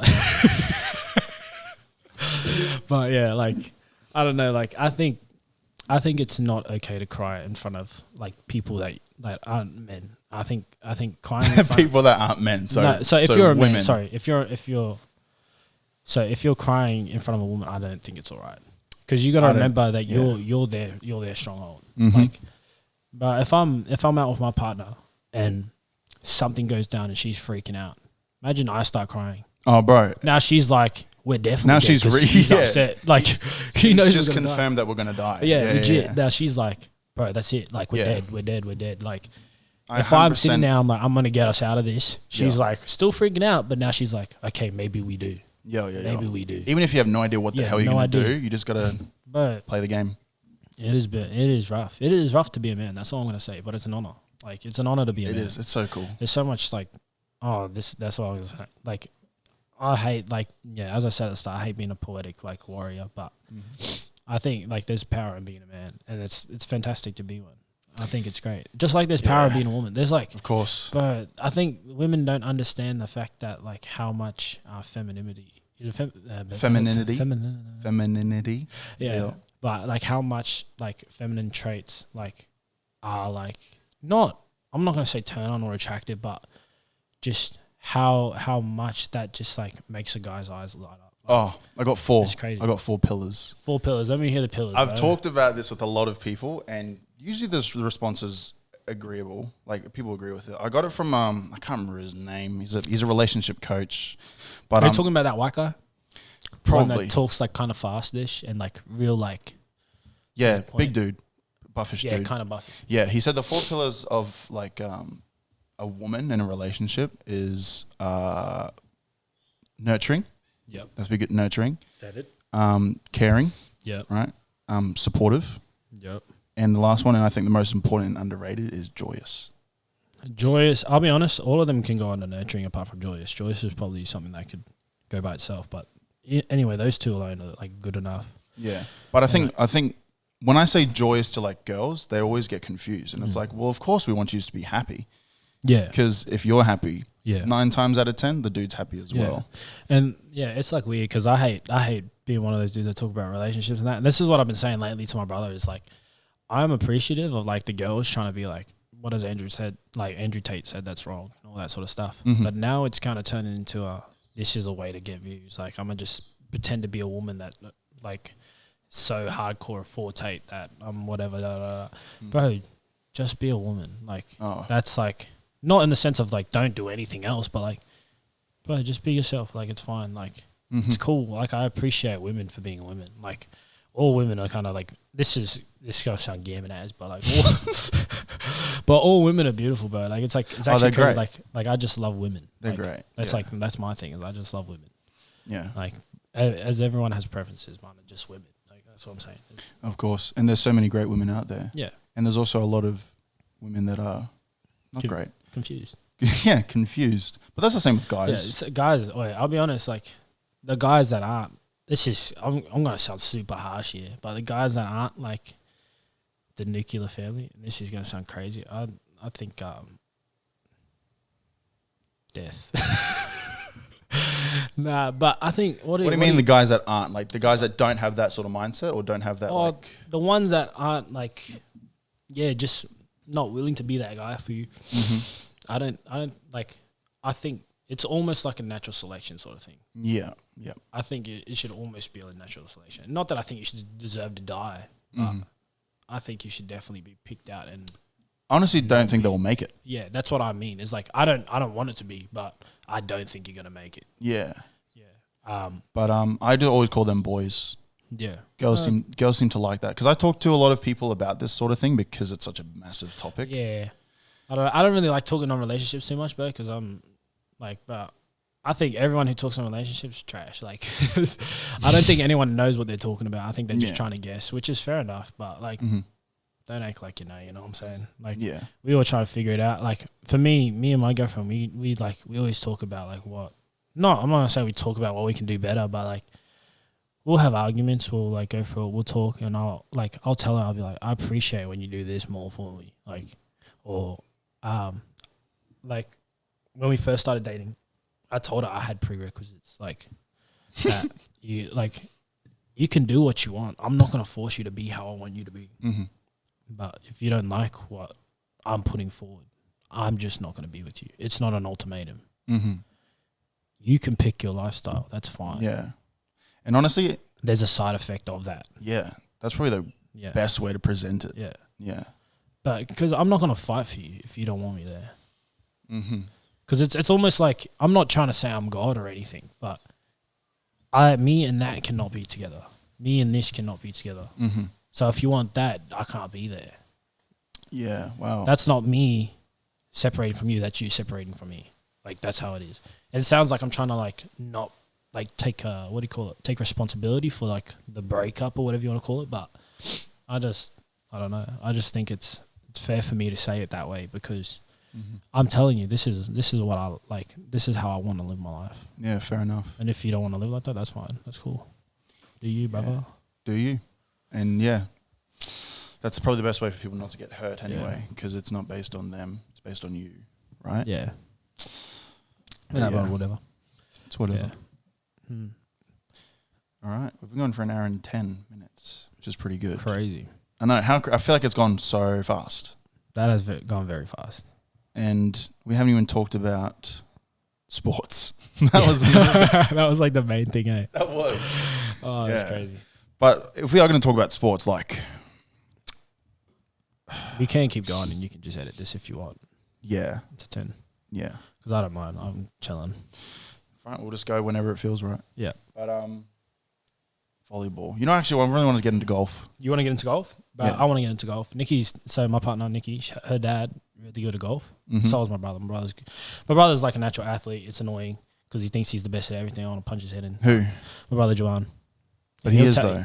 And he'll tell you that he is. It's annoying. But I've seen him. He is. Yeah, he's a freak. Who cares? I don't care. So. Yo. But with him, like, so he's good at all these things. Like, told me about like all these golf tournaments he's done and that. He's taught me like how to play golf a little bit. Oh, so he plays golf as well? Yeah, he plays golf as well. He's got like last I heard, he had like a +9 handicap, which is apparently really good. Yes, it is. Yeah. And why does he have that? Because he's just a freak, bro. He's like, so people that play golf, right? That like that's what they want to do. That's what they have. Yeah. And he's got it. Yeah. Well, see, so he says he has like this little thing in his head where he can gain experience from just thinking about things. So like he can put himself in a position where he thinks he's playing, like where it's kind of like an out of body experience, like how I think he's trying to explain it, but where it's just him and he's like just sitting in his head and he's like trying to do something. I'll tell you this, he has this crazy story and I'm about to expose him hardcore. But this guy was, you know how there's like, you have islands on like the road? Yeah. Like little road island things. Yeah. And you know how some of them have like those orange like cone thingies that are stuck to the ground? They're like little like bollard, but they're orange ones, like they're like made out of plastic or whatever. And they're like embedded in the ground. Yeah. I think it was those. Might have been something else. Might have just been shrubs or whatever. But anyway, this guy in his head was trying to get experience by kicking goals because he was playing soccer at the time. Yeah. Next thing he comes back to reality. The guy's in the middle of an island on the road, and he said he was like real close to hitting a tree. Yeah, no, that's what I mean. The guy gets out of his head like legit, and like we just keep driving. So he like is manifesting it proper in his mind. Yeah, like in his mind, like and then it just translates. Yeah. Wow. I've been trying to practice it, but does it work? Yeah, like yes, sometimes yes. I'm like, honestly gonna. Try I won't say like I don't like I can do it like how he does it because I don't know how he does it. But like there are sometimes in my mind where I'm like, yes, I think I figured it out. Like because it came like even to bowling. Like we had a bowling tournament yesterday, and like before that, I was like in my head, I'm trying to like figure out how to release the ball, what angle, like how the spin should feel, how the release should feel from my fingers and things like that. Like when you just think about it, you should like it kind of becomes like first thought when it comes to like actually doing it. You're like, yeah, it should feel like this. This is what it should feel like. That. Mm-hmm. Yeah, and I've done it a few times, and it's cool. But I don't know, like if I'm doing it properly or whatever, or if it's just like something that he does because he can only do it, whatever. Yeah. But he likes to think he's like a superhero or something. Annoying. The only sport I've ever been good at is volleyball. Volleyball, yes. I remember when we used to play because you were freaking 7 foot in grade 8. Little bastard. I just remember feeling so cool because like you were in the grade older, and I was kicking it with the older kids, and I was like, "Yo, this is hard." And then you become the older grade, and then like now the younger grade wants to kick. Wants to kick with you, and you're like, I guess so. And I was like, "Is this? Did anyone actually really want me to play with them? Like, because I don't want any of these kids playing with me." But yeah, no, volleyball's a great freaking sport. Yeah, no, it is. It very much is. Like I played for 2 years for PVL, which is the Premier Volleyball League for Queensland. And wow.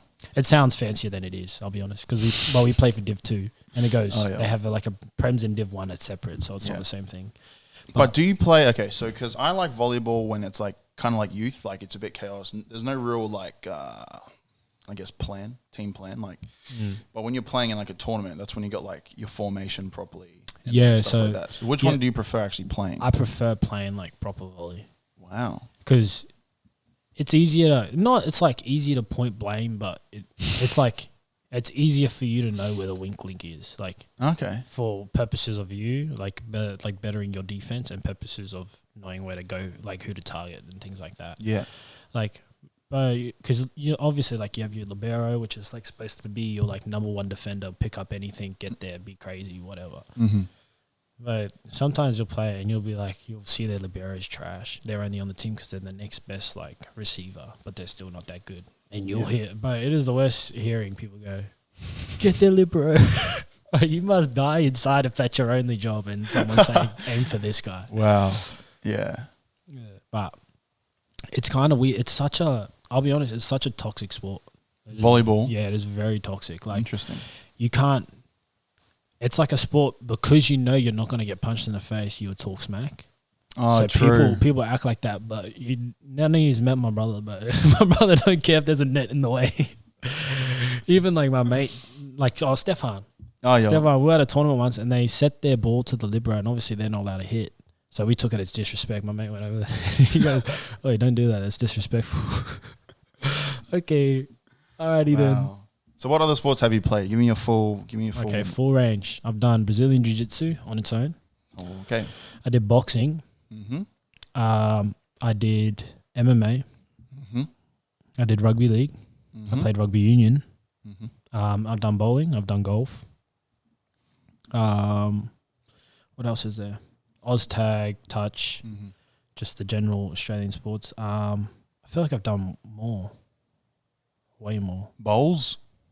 I've played lawn bowls. I won't say I committed to it as a sport or whatever. I'm just talking about ones that I've like tried to kind of like get good at, but never really got good at. Yeah. Golf, I mean, I only really tried in school. Badminton, I tried real hard in school to be good at that. Oh, that's lucky fun though. Yeah, it is very fun. Super tiring. I don't like tennis. That's one sport I don't like. Tennis? Yeah. I don't like how much you give for what it feels like when you hit it. You know what I mean? Yeah. Touch it, just goes over there. Nothing. Yeah. Whatever. There's no you can't hit it, too hard. At least volleyball, if you hit it, you can hit it down as hard as you can. Tennis, you can't really do that. But me and my brothers probably sound gay on a volley court, bro, because they'll be jumping, getting ready to hit the ball, and we'll say, "Oi, bang it!" And just but that's all we'll say the whole time, just shouting it. Just bang it. Yeah, just bang it. Yeah, but and they'll be like, after they do, it'll be like, "Oh, you bang that." Oh, he sounds gay as. What the frick was that? Oh, it's the pool. Oh my gosh, that freaked me out, bro. It's the pool. I know. I was looking around. I was like, I can't see anything moving. I don't know what that sound is. That freaked me out. But yeah. But yeah. I really wanted. Oh, have you ever done archery? I did archery in school, but I don't really count if I didn't try. Wow. Yeah. I played tag 20. That's kind of like Oz tag, but yeah, a little different, I guess. But that was very fun. You got to represent Queensland on it, which was cool.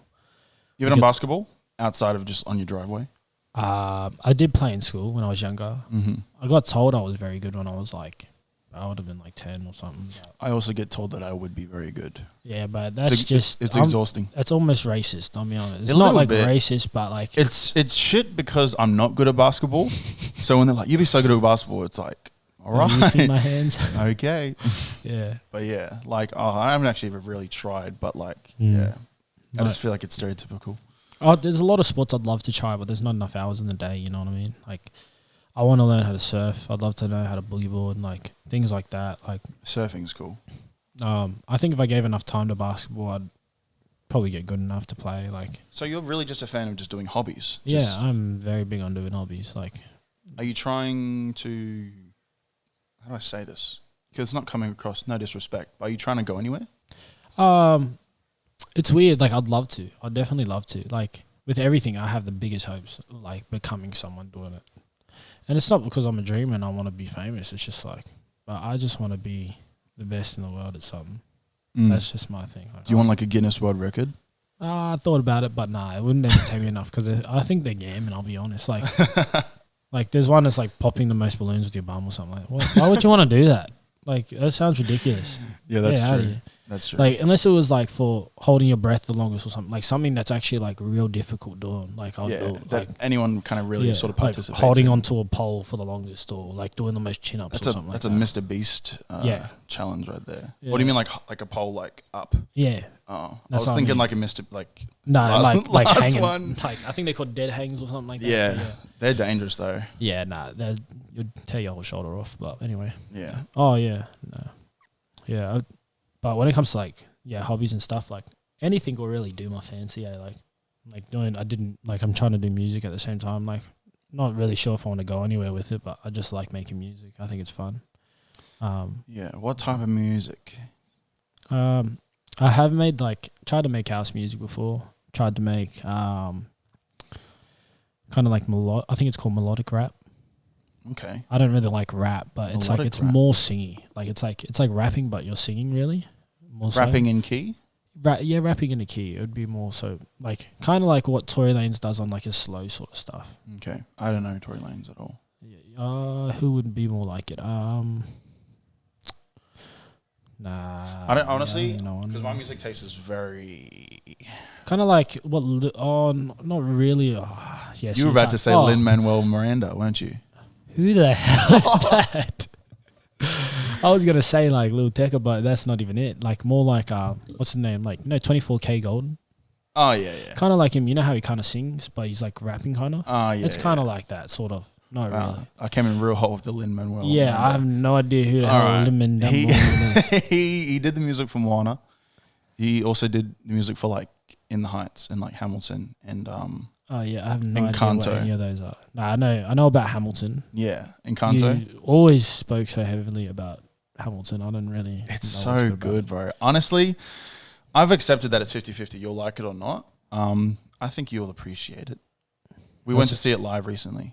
You actually If I told you what it's about, you'd not want to watch it. I've seen that it's like one of the most highly recommended like Broadway sort of things. 100%. And yeah, you'd have to watch it a couple of times to really like get it, because the dude that writes it is just a genius. It's weird. Because I'm a movie fanatic. Like I love movies. I'm not so big on shows, but movies, like more animes if it's shows, but movies. Do you watch anime? Yeah, I love anime. It's like, bro, it sounds so gaming, but No, but like the thing is with anime is that like people will say it exactly like how you said it, like, oh yeah, I love anime, but like really they're like fanatics. Like, yeah, oh, bro, like I've seen so many animes that people will be like, what the hell is that? Like, I haven't watched a single one. really? Not an anime. Yeah, I don't want to say I'm not an anime fan just because I haven't actually tried it and I don't know what to try, and it's so big. It's like trying to start Game of Thrones now. It's like there's no point. Yeah, because it's so long, going to take you so long to get there. Everyone already knows, so easy to get spoiled for you. I know. Polly was trying to tell me about Naruto, and I was like, oh yeah. And then she was telling me about like there's more after that. It's not just like Naruto. Yeah, so it's like an arc, you know, like arcs and stuff like that. Yeah, so like it's not really an arc, but like the first arc is him as like a kid when he first becomes like a ninja, and then the second arc is like him as like an adult trying to complete his like lifelong dream of becoming like the biggest ninja like in the village, and then the one that's just come out is about his son. So he's got kids now, which is cool. The only anime I've been remotely interested is My Hero. Yeah, My Hero, I think it's definitely... Naruto is very hard to get into. I'll say it's only very hard because the reason I think a lot of people love it is because they started watching it when they were kids and they watched it week by week. So like nostalgia. Yeah, more so like because it's like you think like this person doesn't exist at all, right? But you're like, bro, this person is me. Like I know this person, we're best friends. Like, you know what I'm saying? Like, and that's how you imagine the show. Like, bro, it is the weirdest. I don't know why I do it, but when I watch like crazy moments in anime, bro, I start watering for some reason. It's so weird. They're watering now. Yeah, I know. It's so weird when I think about it. But I think about like the crazy parts, and I'm like, that's me. Like it's so strange to think. What do you mean that's me? Because I'll be honest, I think anime teaches you heart. I'll be honest. Like I don't think anything will teach you heart like anime does. Heart, like just like. Do you mean heart as in like when they're fighting and they put in everything? Yeah, like just teach you how to have heart. It's just like anime. I don't think nothing will like compare to it. Because to me, anime has always been either like fighting scenes or hentai. That's all I've ever known anime to be. Not that I watch hentai. Yeah, sure. Okay. Prince Hunky. But like everyone always talks about. Yeah. I get it. Like, fight. Yeah, it is always fighting. But there's some you get like, there's like a segment, it's called Slice of Life. And it's just like about everyday people, like doing everyday things. Maybe not even everyday things, but like they just trying to live life.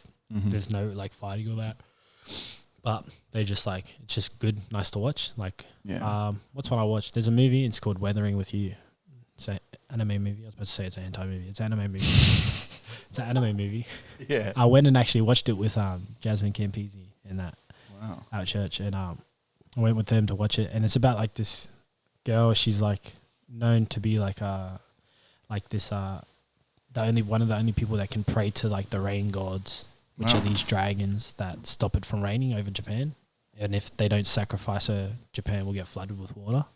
Wow. And so it goes through this whole thing. It's like, it's whatever. It's like, you like it or you don't. But yeah, but a lot of people like it with so much passion. Yeah. And it's starting to translate into live action now. Have you seen movies recently? I don't want them to, I'll be honest. Well, have you watched Shang-Chi? Shang-Chi, yes. Very good. Very good. And I'm not going to say the fight scenes are inspired by anime because they're more so inspired by like old school like kung fu movies. Yeah. But there's definitely like, I was thinking about, I was like, if they were to do anime live action, this is probably the closest you can get. Yeah, the reason why you can't compare anime to live action is, for one, the fact that like you're just not going to be able to get as good at angles. Speed's not going to be like because sometimes how fast they're moving is like what makes it so crazy and like the thought process. And sometimes you just can't equal live animation to like just drawings. You know what I mean? Yeah. So that's where it kind of gets hard. Like imagine trying to mimic like a Dragon Ball Z fight where they're just like flashing all over the place. Like it's not going to look as cool. Creed 3 did it. Gammon. I'm going to just say Gammon off the top. Surely it's trash. Have you heard about it though? Nah, surely it's trash. Michael B based a lot of the fight scenes off anime. And obviously, it's not going to be like... I'm going to say this right now. That guy is a lie. He does not watch anime. You know why? Why? I watched an interview with him once. So we have... You're calling him Naruto. Right. I don't even care. I don't even care. But he said Naruto, right? So like he's like, they asked him, they go, does Michael B. Jordan... It was one of those questions or whatever it is with IQ or whatever. And he's watching it and then they go, does Michael B. Jordan watch anime? And so the show's called Naruto, right? Mm-hmm. He goes, yeah, I love Naruto. What does he say? Naruto. No. Yeah, Naruto. Naruto? No, Naruto. Naruto. Yeah, it says it wrong. And I'm like, you don't watch it. You're a freaking liar. So from that, you've disqualified it. Yeah, bro, because if you watched it, you would know his name's not Naruto. It's Naruto. Yeah. I mean, and that sounds like I'm being like a super anime dweeb or whatever. But the thing is, it's like, there's literally 1,000 episodes that says his name at least like 4 or 5 times an episode. Yeah, that's true. And he goes, yeah, I've watched the whole thing. That's true. Shut up. You're a liar. I mean, you're good looking and all that, but I don't care. Like, you look good and all that, whatever. I wish I could be you, but the thing is, like, bro, you're a liar. Do you think there's anyone better than Michael B in terms of looks? Because I have had this discussion with my friends. We simply could not find anyone else. I really thought there would be. It depends. It honestly depends what you're looking for. Like, I think it's weird. I'm not freaking gay or anything, but I think the white guy look sometimes looks better than the black guy look. And that's personal preference, I think. It's also racist, but... Racist? Yeah. And what? What are you gonna do? I love how you're like, I don't want to sound gay, but I'm so fine being racist right now. Nah, but it's No, like you're right though. You are right. The what do you call it? The yacht club look. I enjoy the yacht club look more than like So like polos and I don't know. I need a celebrity with the look that you're liking. What's the name? Jeremy Inget or something like that. From The Fault in Our Stars. Oh, Baby Driver. Do you say? What do you say? What is his name? Something Inget. I know it's like Carl. What is it? It's definitely not Jeremy. It's Ansel. Ansel Elgort. Yeah, I don't know. All I know is last name. Yeah, but he's got charisma. He's got charisma. Yeah, no, that's fine, bro. But you're right though. That's a good movie as well. Well, who else? Who would I pick? I'm not saying that. I thought you were gonna Michael pick, B. like, Jordan is definitely top 3, 100%. Yeah, without a doubt. I thought you'd pick like classic white, like Timothy Chalamet, Tom Holland. Nah. Tom Holland looks like a child. Well, yeah. Yeah, but I'll be honest. The guy still looks. He's like nearly 30. I'm pretty sure. And the guy looks like he's still 15. But true. That's weird to me. Anyway, but I don't know. But I was feeling gay now. It's feeling gay now. Trying to think about it. Who's a better looking man? But yeah, no. Yeah. I feel like his looks... I don't want to shit on his like acting because there are some scenes in a lot of movies that he's in. Michael B. But I'll be honest, nothing I think compares to when he had the dreadies and he was at Black Panther 1. Yeah. That scene is crazy, bro. When he came out, I'm pretty sure every guy was like, I want to look like that. Like, not even like in a gay way. They were just like, bro, I want to be bro. That's like that's like, you know. But I started realizing something. He kind of has a weird mouth. That's the only thing that throws me off a little bit. Interesting. Because I was looking at it, I was like, he's pretty like good looking man, whatever. But he does this thing where his mouth's like, yeah. I don't know, you're like, this is like real pucked out. But I think it might just be because it's Mo. But I'm good on that guy, bro. You got over Laurie Harvey, I hope. Anyway. Oh. That hurt me, but that hurt me as well, like proper. Because I was like, if you're like top 3 best looking guys in the world, ain't no chance for me. Yeah. And that's Steve Harvey's daughter. Yeah. But I don't even care about it being Steve Harvey's daughter, but he's up now. Yeah. My man went back to what do they call them? The milk mommies. The white girls. Snow bunnies. Oh, that's it. That's what they That's got. the one, Snow bunnies. I know. There's a group that I follow on Instagram, and they are the most funniest group. I'll show you what they're called after because I can't. That's a big. And I'm not even joking. I can't say what their name is on here because it's got the M word in it, but it is one of the funniest. Like, I'm pretty sure it's ran by a black dude, but it is the funniest. Like, it'd be even funny if it was ran by a white dude. It would be. I'm not even joking. I'd actually I'd be so astounded, but it's like, it's crazy. But the only reason why I think it's a black dude is because they always talk about like being like beat up by like your parents when you're a kid and all this. Like just a lot of black like kind of the culture jokes. Yeah. Which I feel like a lot of that can translate to brown culture as well. Yeah, I'll be honest. I think brown culture is fine, like to be considered as black culture. Like if you're, especially when you're talking Australia, because you're treated the same, kind of. Not really, but like in the the demographics like the same. Yeah. Right. So like when they talk about it, I'm like, bro, the Muslims get treated here the same as they would in America. Mm-hmm. The Browns get treated here as if they're blacks. Like, it's whatever. But I don't care about this whole racing thing. I think it's like, I think it's a little stupid. I think people are trying to like now. I definitely don't agree with cops killing people. But I'll say that I don't agree with like race. What do you call it? Race like induced like violence. Like, but I think it's stupid. Like, it's ridiculous. Like, cause me, I'm like obviously I'm not the whitest person around, but I'll say I'm Australian through and through because I was born here. My mum's born here. Of course, yeah. My dad was born in New Zealand, but he came here when he was 18. He's pretty much been here his whole life. So, and I don't really think race is as big of a thing here in Australia as it is in America. Definitely not. I think people try to make it such a thing. I mean, I don't know what the Aboriginals and that are going through, and I know that they're like, they're going through it, but man, I don't know. Like, I can understand like the knocking down your birthing trees and stuff like that. Like those sort of things that they're going through. And like, you know, man, I wish you guys could be happier and that these sort of things wouldn't happen for you, but it's hard. It's also because there's not many left. Yeah. There's like, I can't remember the statistic, but like the population's like less than like 5% Aboriginal, which is crazy since like not even, when did they come over? 100 years ago. Yeah, like not even 100, 150 years ago. it was all Aboriginals. 100% of the population, all Aboriginals. Yeah. Now it's down to 5. But yeah, that's a rough one. And we saw Dave Chappelle when he was here in Brisbane. And he was doing his normal jokes, you know, talking about black people in America and you know, trans people and whatnot. As soon as we were to Aboriginals, it's like all the air in the room just got sucked out. Because that's kind of a topic here in Australia that you don't touch at all. You can't speak on it. And he knew unless it you're too. an Aboriginal yourself. Yeah, and he knew it too. As soon as he said Aboriginal, he like did that thing where he stands and just like looks around at everybody. He's like, he knows, bro. He's He knows he's not meant to. You guys are real hard in here, bro. Yeah, I can't even remember what he said, but he was so funny. There was a 13-year-old front row, and he just constantly was like making jokes about how young she was, and then like swearing and saying the most in front of her. Yeah, it's so funny. Nah, that's. I'll be honest, I don't like Dave Chappelle as he is now. I used to enjoy him as like, obviously before I was born, like back in the 90s when he was performing at Pinnacle, like. Yeah.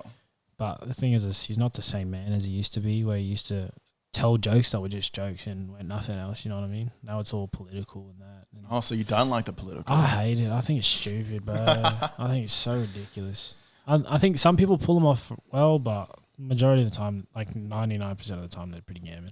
Like they're all kind of generally the same thing. Like they're talking about like the Rainbow Brigade. They like say some stuff and then it just like always lead to like I'm confused or whatever. You know what I mean? So it's like comedy's changed. Comedy's not the same because you can't joke like how you used to. 100%. Everything's just changing. Like I can't even really watch movies anymore because then I just get forced an agenda like onto watching the screen. Like interesting.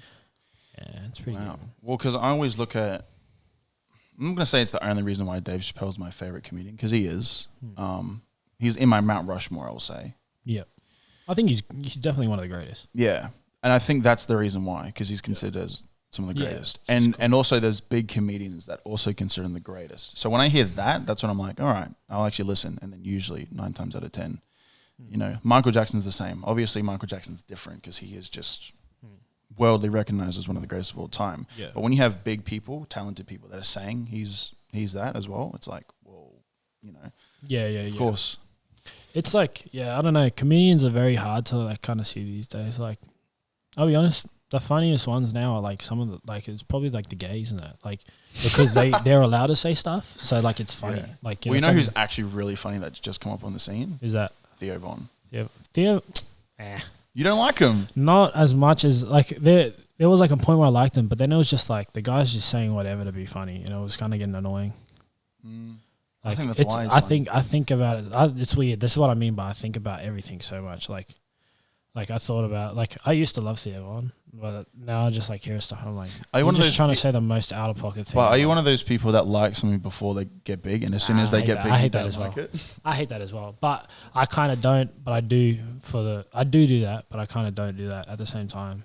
But the main reason I will start to hate something as soon as they get big is because people will play it so constantly, and then I get over that. Yeah. So then I'm like, I don't want to. That makes sense. Follow that anymore because I'm over it. Like whatever, it doesn't matter. But like with this, like, what else? Like, what were we talking about before that? I couldn't remember. I was talking about Dave Chappelle. Oh yeah, Dave Chappelle. Oh yeah, like comedians. Like I think gays are the funniest. There's one dude. He's not gay, but he's still pretty funny, and I like him. Like, I think his name's Josh Wolf or something like that. Mm-hmm. And he's pretty funny. He's a dad, like, whatever. Like, he has he's got like 3 kids, but only I think only one of them are his, but 2 of them are his ex-girlfriends. It sounds ridiculous, but he told the story. It's pretty cool, and he's got some crazy funny jokes about him and his kids and that, which is like cool. Which is like that's what I like is like people who can just like say jokes that like don't have really anything to be about anything, or they're just funny ass stories. I think they're the best. Yeah. Even like Andrew Schultz, bro. Andrew Schultz is crazy. Yeah. That guy. See, that's why I like that guy, because he'll step over the line, bro. That guy does not care. He'll take that leap. Just see if he'll get cancelled. Is he? Hold on, I might be getting confused with someone else. He's not the Rangadude. He's you're talking about Santino or sort of. Yeah. His name's Andrew, though, isn't it? Yeah. I think his name's Andrew. So they're both named Andrew. Yeah, Andrew Schultz. You're thinking of the guy that's like he's white. He's got a mustache. Yeah, little ugly ass dingy mustache. Yeah, he looks like you know that debate like whether you look like a rat or a toad. Yeah, he looks like a rat. Yeah, I'm definitely a toad. I think I I'm was definitely just a toad. about to ask you too. What do you Definitely a think? You are? toad. Yeah. I don't think so. I think you're a rat. Thanks, man. Well, honestly, Nah, I don't. Do you reckon I'm a rat? you got, I think the only thing that makes me look like a rat is when I laugh and this bit here on my nose crinkles up. yeah, that's probably what it is. That's probably it. But I rat. think when my face is standard, I think I look like a toad. Toads to me, you have a longer face. Toads Really? to me, a wider face. I feel like I have a wide face. That might be why. You got a round face. You know, I'm about to say this, but my brother gonna laugh if he sees this. He always bullies me for this, and it's my. So you know, like how your temple has dimples, mine doesn't. So I just have like a round face here. Oh, like it You know doesn't what I go in. Yeah, it doesn't. Like, It just goes It around. just goes round. Yo. So I look like I'm like from Russia or something.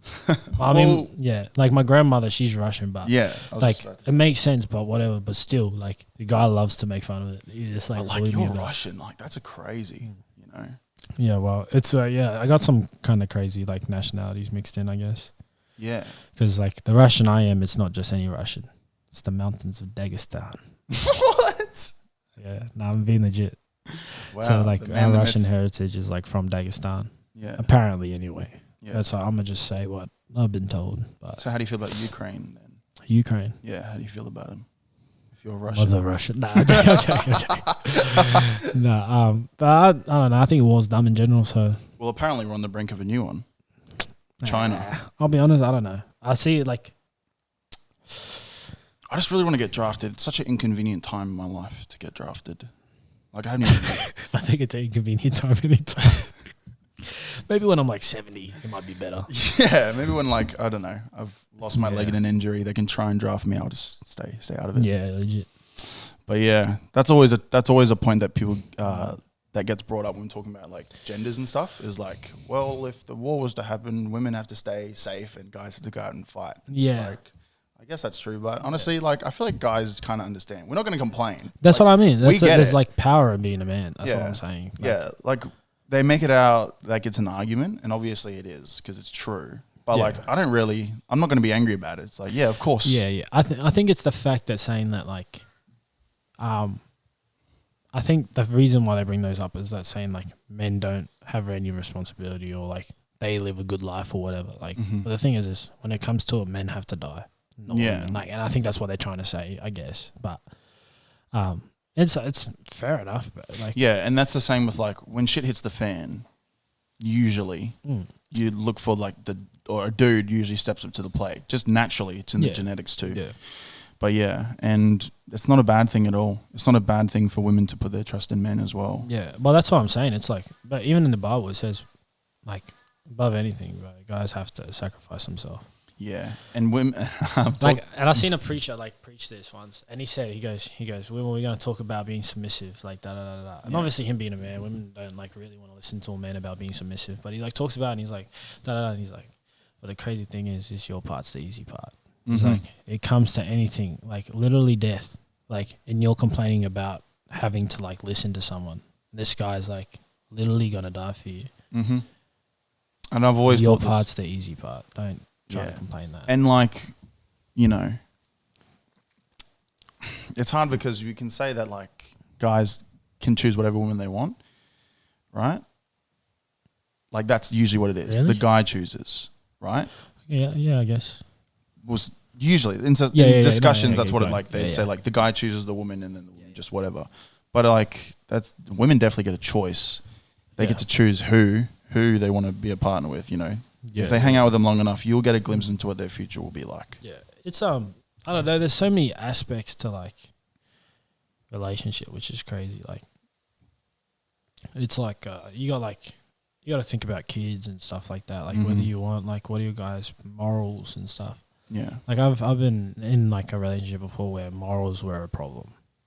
Like Why are morals a problem? like Like not that they didn't, but they were just different. how they were just different. Mm-hmm. They were different. They were differing. And Interesting. that's like that's what I mean is like date to date, like to like find out stuff about the person. Because Mhm. when like say you're dating for fun, whatever, that's cool and all, but like what happens when you start getting serious and you realize you actually don't like this person? Yeah. It's pretty crazy. It's a tough one. Well, I'm dating to marry now because it's just going to be it's so Yeah. much easier. Yeah. So Right. why? And I've only had one relationship, and that was enough for me to know that doing all that and not worth it.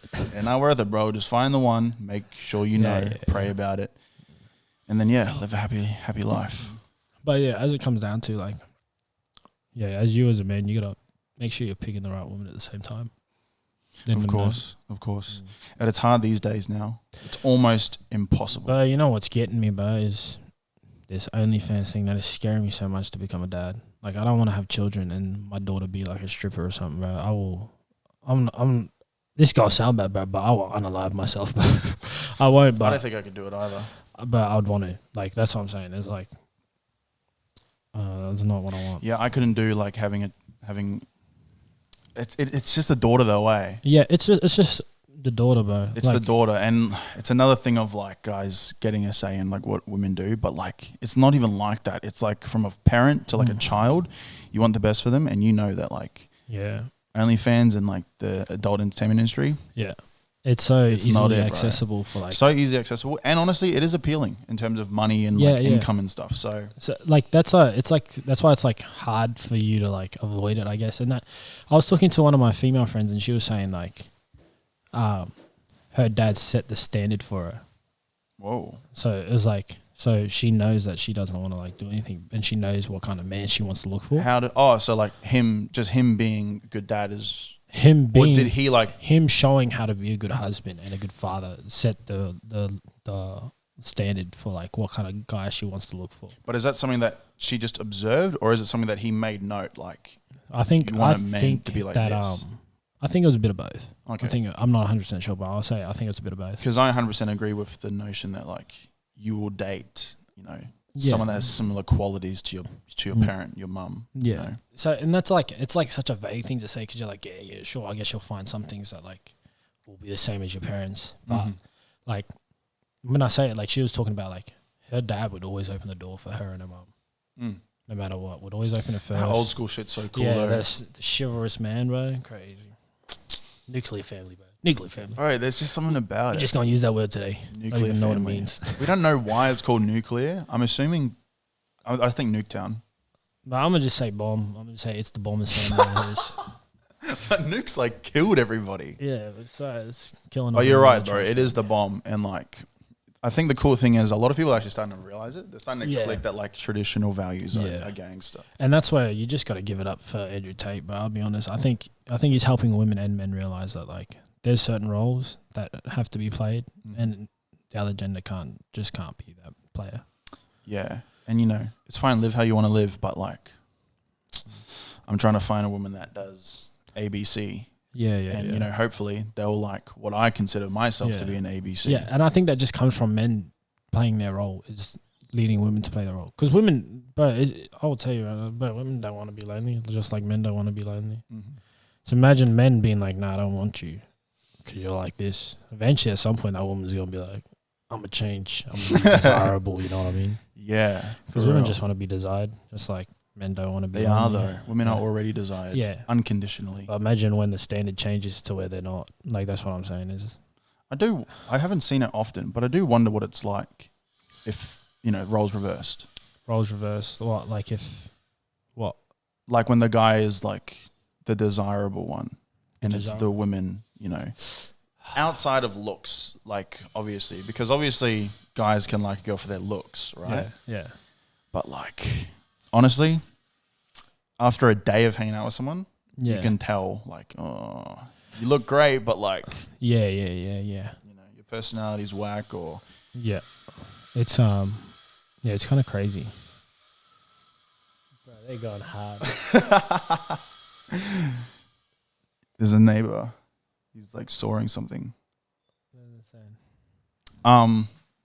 Nuclear family is just great, and roles reversed, like the guy being desirable. It's I don't know. I just know it's fantastic being a dude. It's fantastic having a woman that wants you and wants to play her role. It is great being a dude, and it is great all those things. Because guys can be by themselves. Some of my happiest moments are when I'm by myself. Yeah. But I don't like being alone. Yeah, it's hard because I think women. Not that I don't want to say they're needy, but like in the sense of like women just want love, just like I guess men want love, but they just want to show like it to be shown to them a bit more. Yeah, like women are a little more sensitive to it. Yeah, and because for me, but I just like I'll have Nikki come over and she'll just like I don't even want to talk to her or anything. I just want her to be there and I just want to play the game. I just wanted to be there. You know what I mean? Yeah, the presence everything. Yeah, and that's just for me. I don't want to do anything like with you. Like maybe I want to like watch a movie or something, but like I don't want to like really like talk or anything. I just like kind of want you to be there. Yeah. I just want to come home. I just want to you be there. together. I just want to play the game. 100%. Yeah, and that's like that's just me though. I think because I've seen like this is why I do like them, but I don't like those relationship videos where guys and girls talk about it and all that sort of stuff. Oh, those videos? I hate them. I think they're stupid, but like... Are you talking about the ones where it's like the button in the middle? Are you talking about fit and fresh and all that sort of stuff? I think so. Yeah, it's like a thing like this, and like they're talking, and then as soon as the button lights up, they. Oh no, that's scamming, bro. There's a dude I watch, this Arabic dude I watch. His name's Odablock, bro. Funny ass, but he watches them, and he's cool. See, like this is where like obviously I'm Christian, but I can appreciate Muslim culture as well. Yeah. I think some of what they like their principles and their.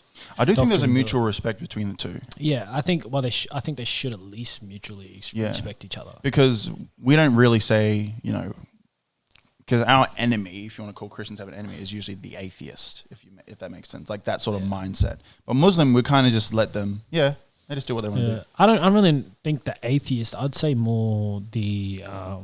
I was just thinking the devil. I'll be honest. I was just thinking the devil. Straight Satanists. Yeah, but it's like because at the same time we can't have atheists as our like enemies. I guess like they're probably the hardest to convert. Maybe yeah. But, like definitely not our enemies, but like the Muslims, like, but they understand like what it's like to be followers of a God that you can't ever fulfill, and also want to like, and not being good enough as well, like, at the same time. Like, we as Christians, we're definitely good enough because God made it so. Like, I can't speak for the Muslims, but, like, as a Christian, we're definitely good enough because God made it so. But, like, in the sense of, like, you will never pay back that debt, even if you want to. Like, and I'm assuming it's the same for them. Yeah. Yeah, it's a tough one. Yeah. I feel like the crucifixion of Jesus Christ hasn't been told properly, or it doesn't get told properly recently. Like, in what way? So, like, because it's such a throwaway line when people are preaching, Jesus died on the cross for our sins. Yeah. Right? Yeah. But if you like, obviously if you watch the Passion of the Christ, but even the Passion of Christ wouldn't do it how it was actually done. Yeah. Like, Jesus was beaten brutally to like the point of death for ages, for a long time, and then obviously eventually died. Whipped fully naked in front of everybody for not doing anything. Like, if you put yourself in that situation, that is the most horrific thing you can go through, right? Yeah. It's So when you put it like that, obviously it makes sense that like he died for our sins, and it seems like it's more of a exchange for that sort of pain for that long, and then embarrassment and the shame, if you want to call it that, would cover everyone's sins, I think. Yeah. It's I don't know, like. But do you know what I mean when I say people say it like there doesn't feel like there's a lot of weight behind it? Yeah. I understand what you're saying. Yeah. And I definitely get it. Like, but it's like hard because you just got to remember you're talking to people that don't care. Yeah. Like, and that's the biggest thing. It's that's like, rough, bro. Like, that's the biggest thing. You're talking to people that don't care. And my thing is like, I don't care about you, whatever I tell you. What I say today, I want to make you care enough to find out yourself. Mm. And so, like, a big thing of, like, mine is, like, if I know someone just wants to argue with me over it, like, I'm not going to argue with you because I know it's pointless and I know it probably pushes you back more than anything. Mm. My thing is, I will go to you.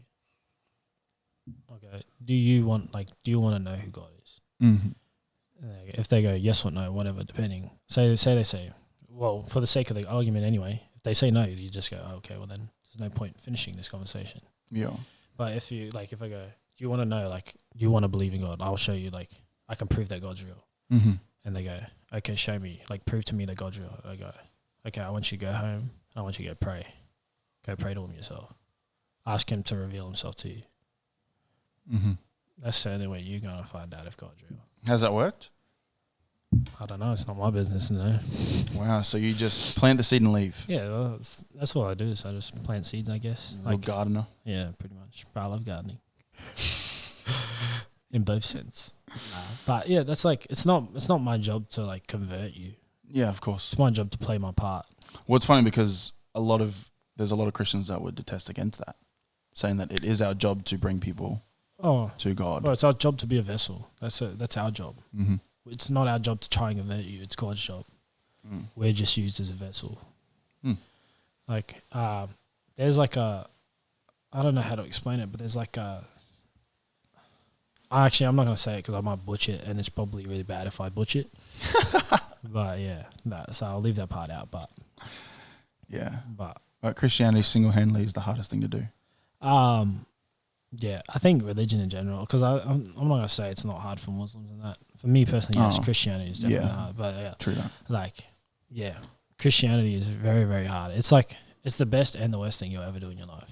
Yeah, especially like in today's society, man. Yeah, bro. It's rough out there. Yeah. Well, you got to go up against all these different like minorities and stuff that just want to go against you. And then you have to accept. Well, it's hard because obviously you accept everybody, but like. Well, it's not the fact that you accept, but your fight power is not equal to theirs in the sense of like, bro, they could bash you if they want to because they don't have the moral compass to say that that's not allowed. Like theirs says they're allowed, you know what I mean? Ours says it's not allowed. But at the same time, like they're what do you call it? Their like forces are as strong as ours. True. Because we got God, they don't. You know, it's whatever. That is true. Yeah. Has he ever spoken to you? I like to think so. Yeah. Like audibly. No, not audibly. No. Interesting. Yeah. I actually thought about this. I'll ask you this question. Here we go. Say. Okay. So this is going to sound maybe a little racist, but say actually it won't. Say you get captured by the Taliban, right? Mm-hmm. They ask you. You're not sure if you'll die if you say no. But they ask you anyway, and they go, "Do you believe in Jesus Christ as being your Lord and Savior?" Do you say yes or no? Knowing saying yes, they'll kill you. You saying no, you're not sure if you'll still die or not. Because I do believe in Jesus, even though like, and I mean, really put yourself in their shoes. Yeah, I'm really like trying to. You're actually. I'm not going to lie to you. There is a bit of hesitance, of course. Yeah. Because it's such an extreme situation.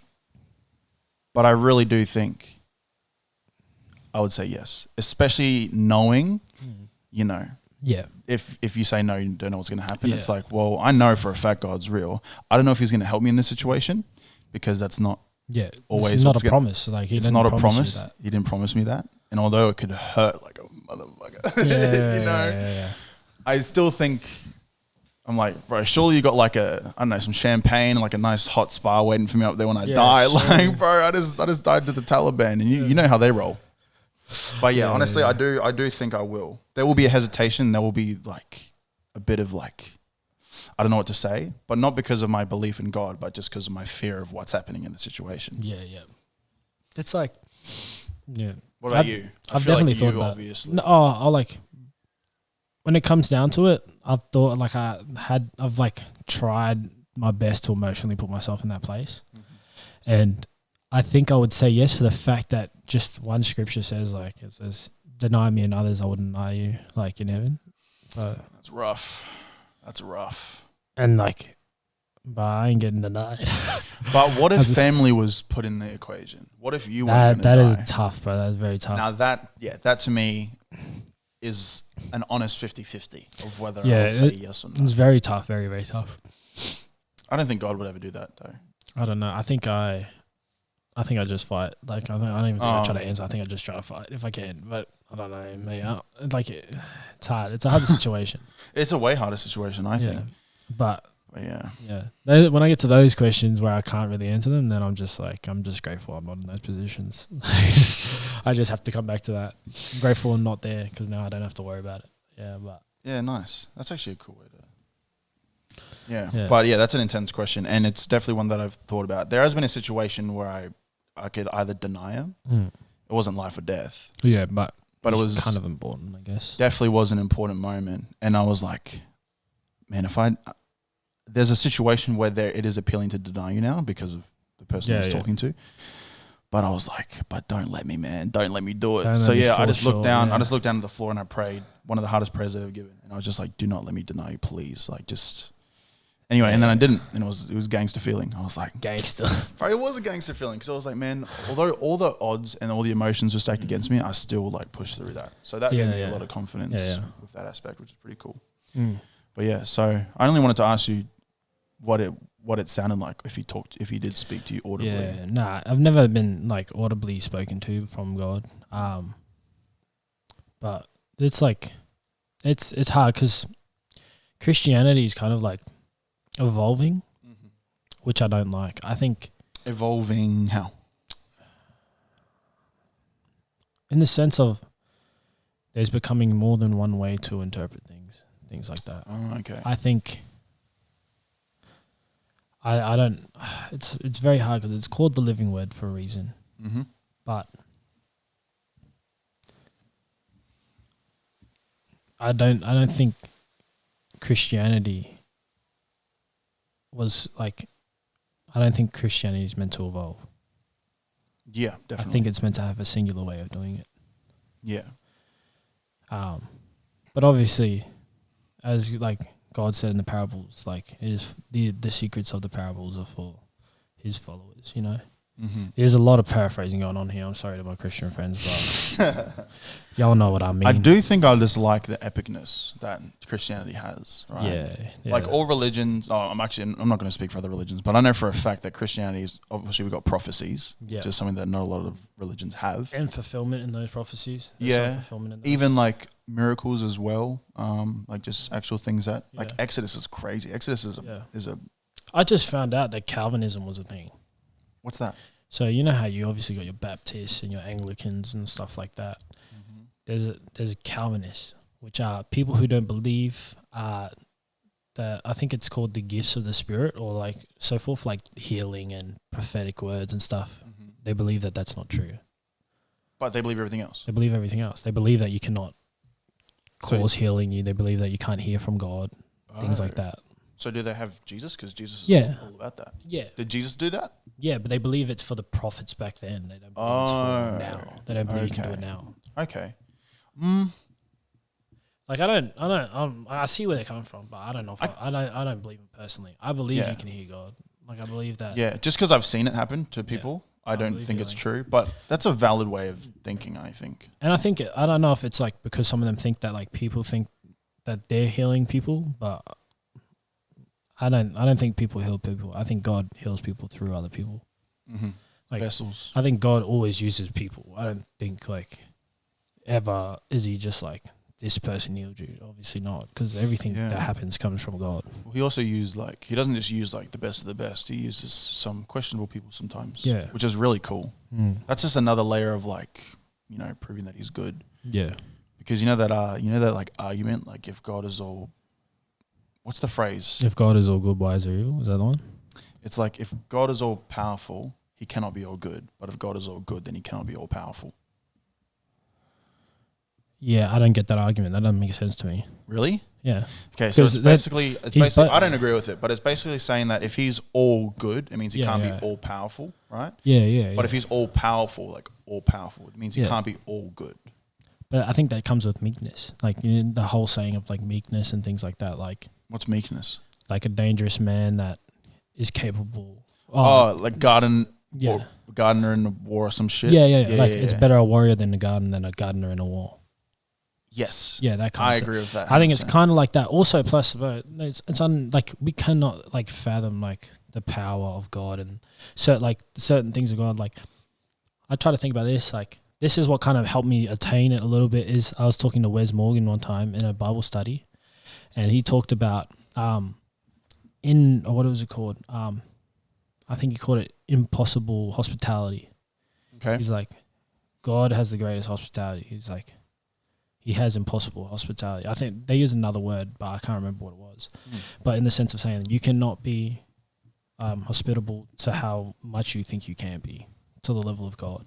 Wow. And like in the sense of like, he talks about the story of like this pastor back in medieval times, whatever. This priest, he's asleep. He says it's like a real stormy, windy night. It's pouring down with rain. Yep. He hears a knock on the door. So he gets up. It's the middle of the night. Walks up to his door. Opens his door. There's a huge demon standing there. Right. Whoa. Huge demon. And the demon looks at him and he goes, "It's cold. Will you let me in your house?" The priest goes, "Okay, I will." Lets him in. The demon comes in, starts wrecking everything, breaking everything up. Yeah. He looks at it, goes to start walking back up to bed. The demon looks at him and he goes, "I'm very hungry. Can you make me something to eat?" And he goes, "Okay." So he turns around, goes into the kitchen, makes him something to eat, gives it to him.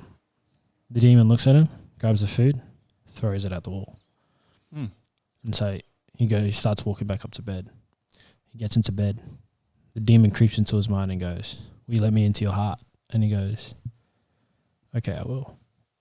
That's the, like, not saying that's the power of God, but like God is capable of such things, like to be, and it's unfathomable to us. Like, and like that obviously makes no sense, because why would you let a demon into your heart? But it's just trying to display like the kind of power God has. Yeah. That he's able to do things we can't understand, and that there's no point trying to understand him because we won't.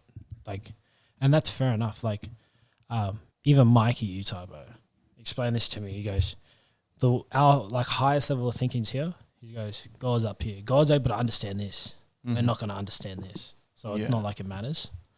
So it's like just things like that, just understanding that like some things don't matter. Like it's not going to matter. You don't try to think about it, because no matter how much you think about it, it's not going to be able to be proven. Yeah. I definitely do agree with people trying and make sense of God, and it's like, bro, you can't. It's like, think of it like this. The closest thing I can think of to like an unthinkable sort of concept like God is how the universe is infinitely expanding. Yeah. Infinitely. Yeah. And it's infinite and it keeps expanding. How does that make sense? What's beyond what's not been expanded to yet? It's like, you have no idea. That's probably, that's the same level kind of not understanding how God works. You know, you say he's everywhere, but it's like, where is he? It's like, well, bro, he's God. Like, don't even try. Don't even trip. You're going up against literally the creator of everything, you know? Yeah. But yeah, he's pretty cheeky though. He likes to. Yeah, but I think he's funny. I think he's funny as, because like moments when I'm like going through stuff, and he's just like sitting there. I'm like, I bet you this guy's just laughing at me now. I think of that. And I start cracking up, bro. I'm like, this guy's actually just sitting there taking a piss. When the day's bad, and then like it just another little thing, like you stub your toe, or like you get your headphones caught in the door. Sometimes like, man, this is just getting so bad. It's almost funny. Yeah. God, what are you doing? Like, why are you trying to play with me right now? Why are you trying to play with me right now? I know your games. Yeah. And then, but you know. But how funny is that? Like, he just makes you remember that life's not too serious. Like, yeah, bro. Anything that's really serious. Just something just so little but so frustrating. It's like, you just laugh. Yeah. But bro, it's crazy being a Christian. Especially nowadays, man. It's hard, especially like when I have so many siblings, bro, and I'm trying to save them all. Like, I want them all to be saved. That's honestly a tough one. Yeah, it's wanting to save, especially my parents, like everybody. My parents. Well, I've seen there's a little bit of a change going on. Crazy. It's been very crazy in the dynamic. I've seen that just from like leakers' stories and what Vase and Party said. Yeah. So like, what's going on? So like obviously, yeah. So obviously, like my dad like wasn't the greatest person when we were younger. Like he was a pretty bad like alcoholic and things like that. Yeah. Just like quite abusive and things like that. And I think he's realized time's catching up to him. Like, and I think we've gotten into some pretty bad fights before where I've told him myself where I've gone, it's gonna be sad when you die because no one's gonna care. You've told that to him? I've told him to his face, because we've how long? Him having like during arguments or like during arguments. We haven't had a very good relationship like when we were younger. I was gonna say, and the way you said it sounded like you were just telling him casually. No, it was casually. Wow. Yeah, it'd be like when we're in like kind of like not in an argument, but we're kind of like adding each other. Yeah. But he's really pissed me off. Yeah. And I'll just like, and I'm not saying it to be spiteful. I am a little bit, but not really. Like it's to be like, well, I want you to be a better person, because it kind of matters to us if you are. Like that's how God's created. It's like matters if you're a good dude, whatever. Yeah. And I've said that to him a few times. And Yeah, in like the last like maybe year, it's been crazy. Like we've prayed for him a few times, and he's asked us to pray. Like he's prayed himself. Like he told me he prayed to God, and he's like, it's so weird looking at the new like a new faith, like a real small faith. Like he told me about it. He goes, I prayed to God the other night, and I go, hey bro.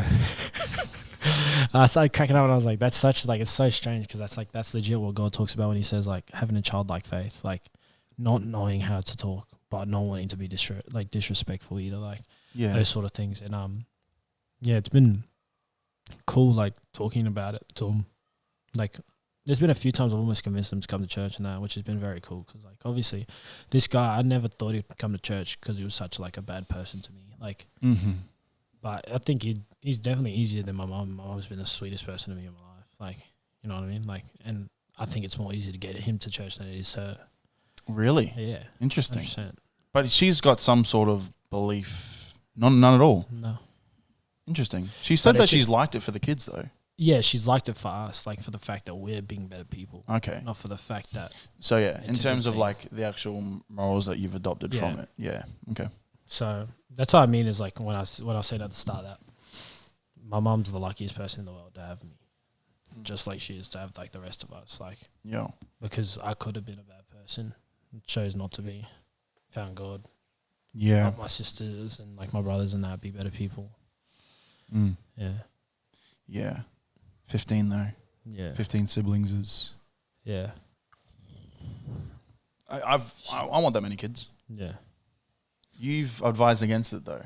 I advise against it if you can't like keep up with it.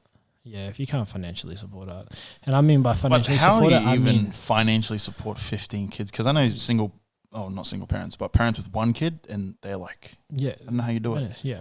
But I feel like it gets to a number, and you can still support it, but you can still support it, but I think it's the fact of like, when I say support it, I mean like being able to go in like car trips together, being able to like, if you go on vacation, like not missing out because you got so many kids. That's what I mean. Like going to the beach was like a hassle for us. Like when we go to the beach, someone have to stay home.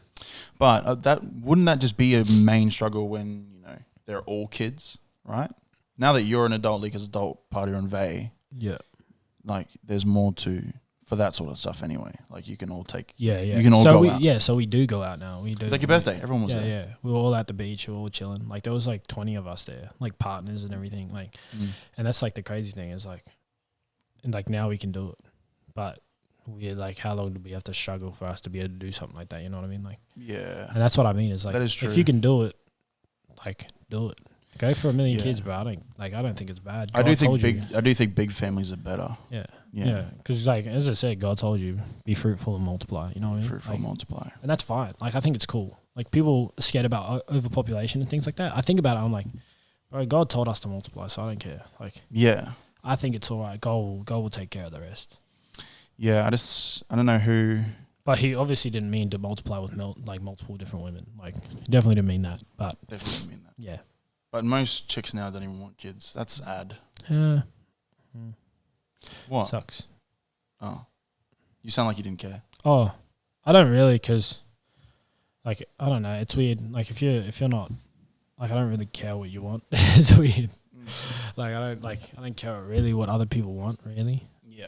Like, if you want to be a bad person, be a bad person. Just stay away from me, bro. Yeah, it'll catch up to you. Yeah.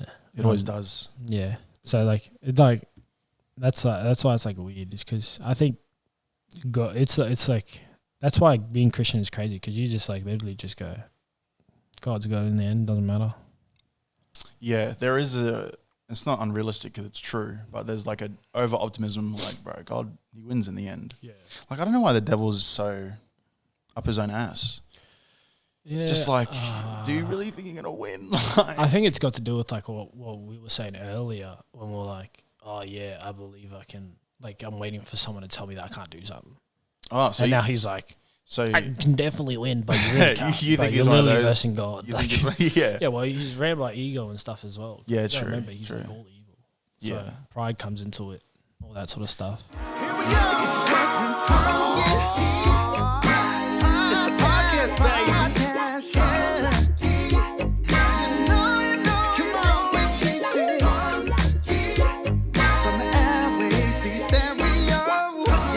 you know.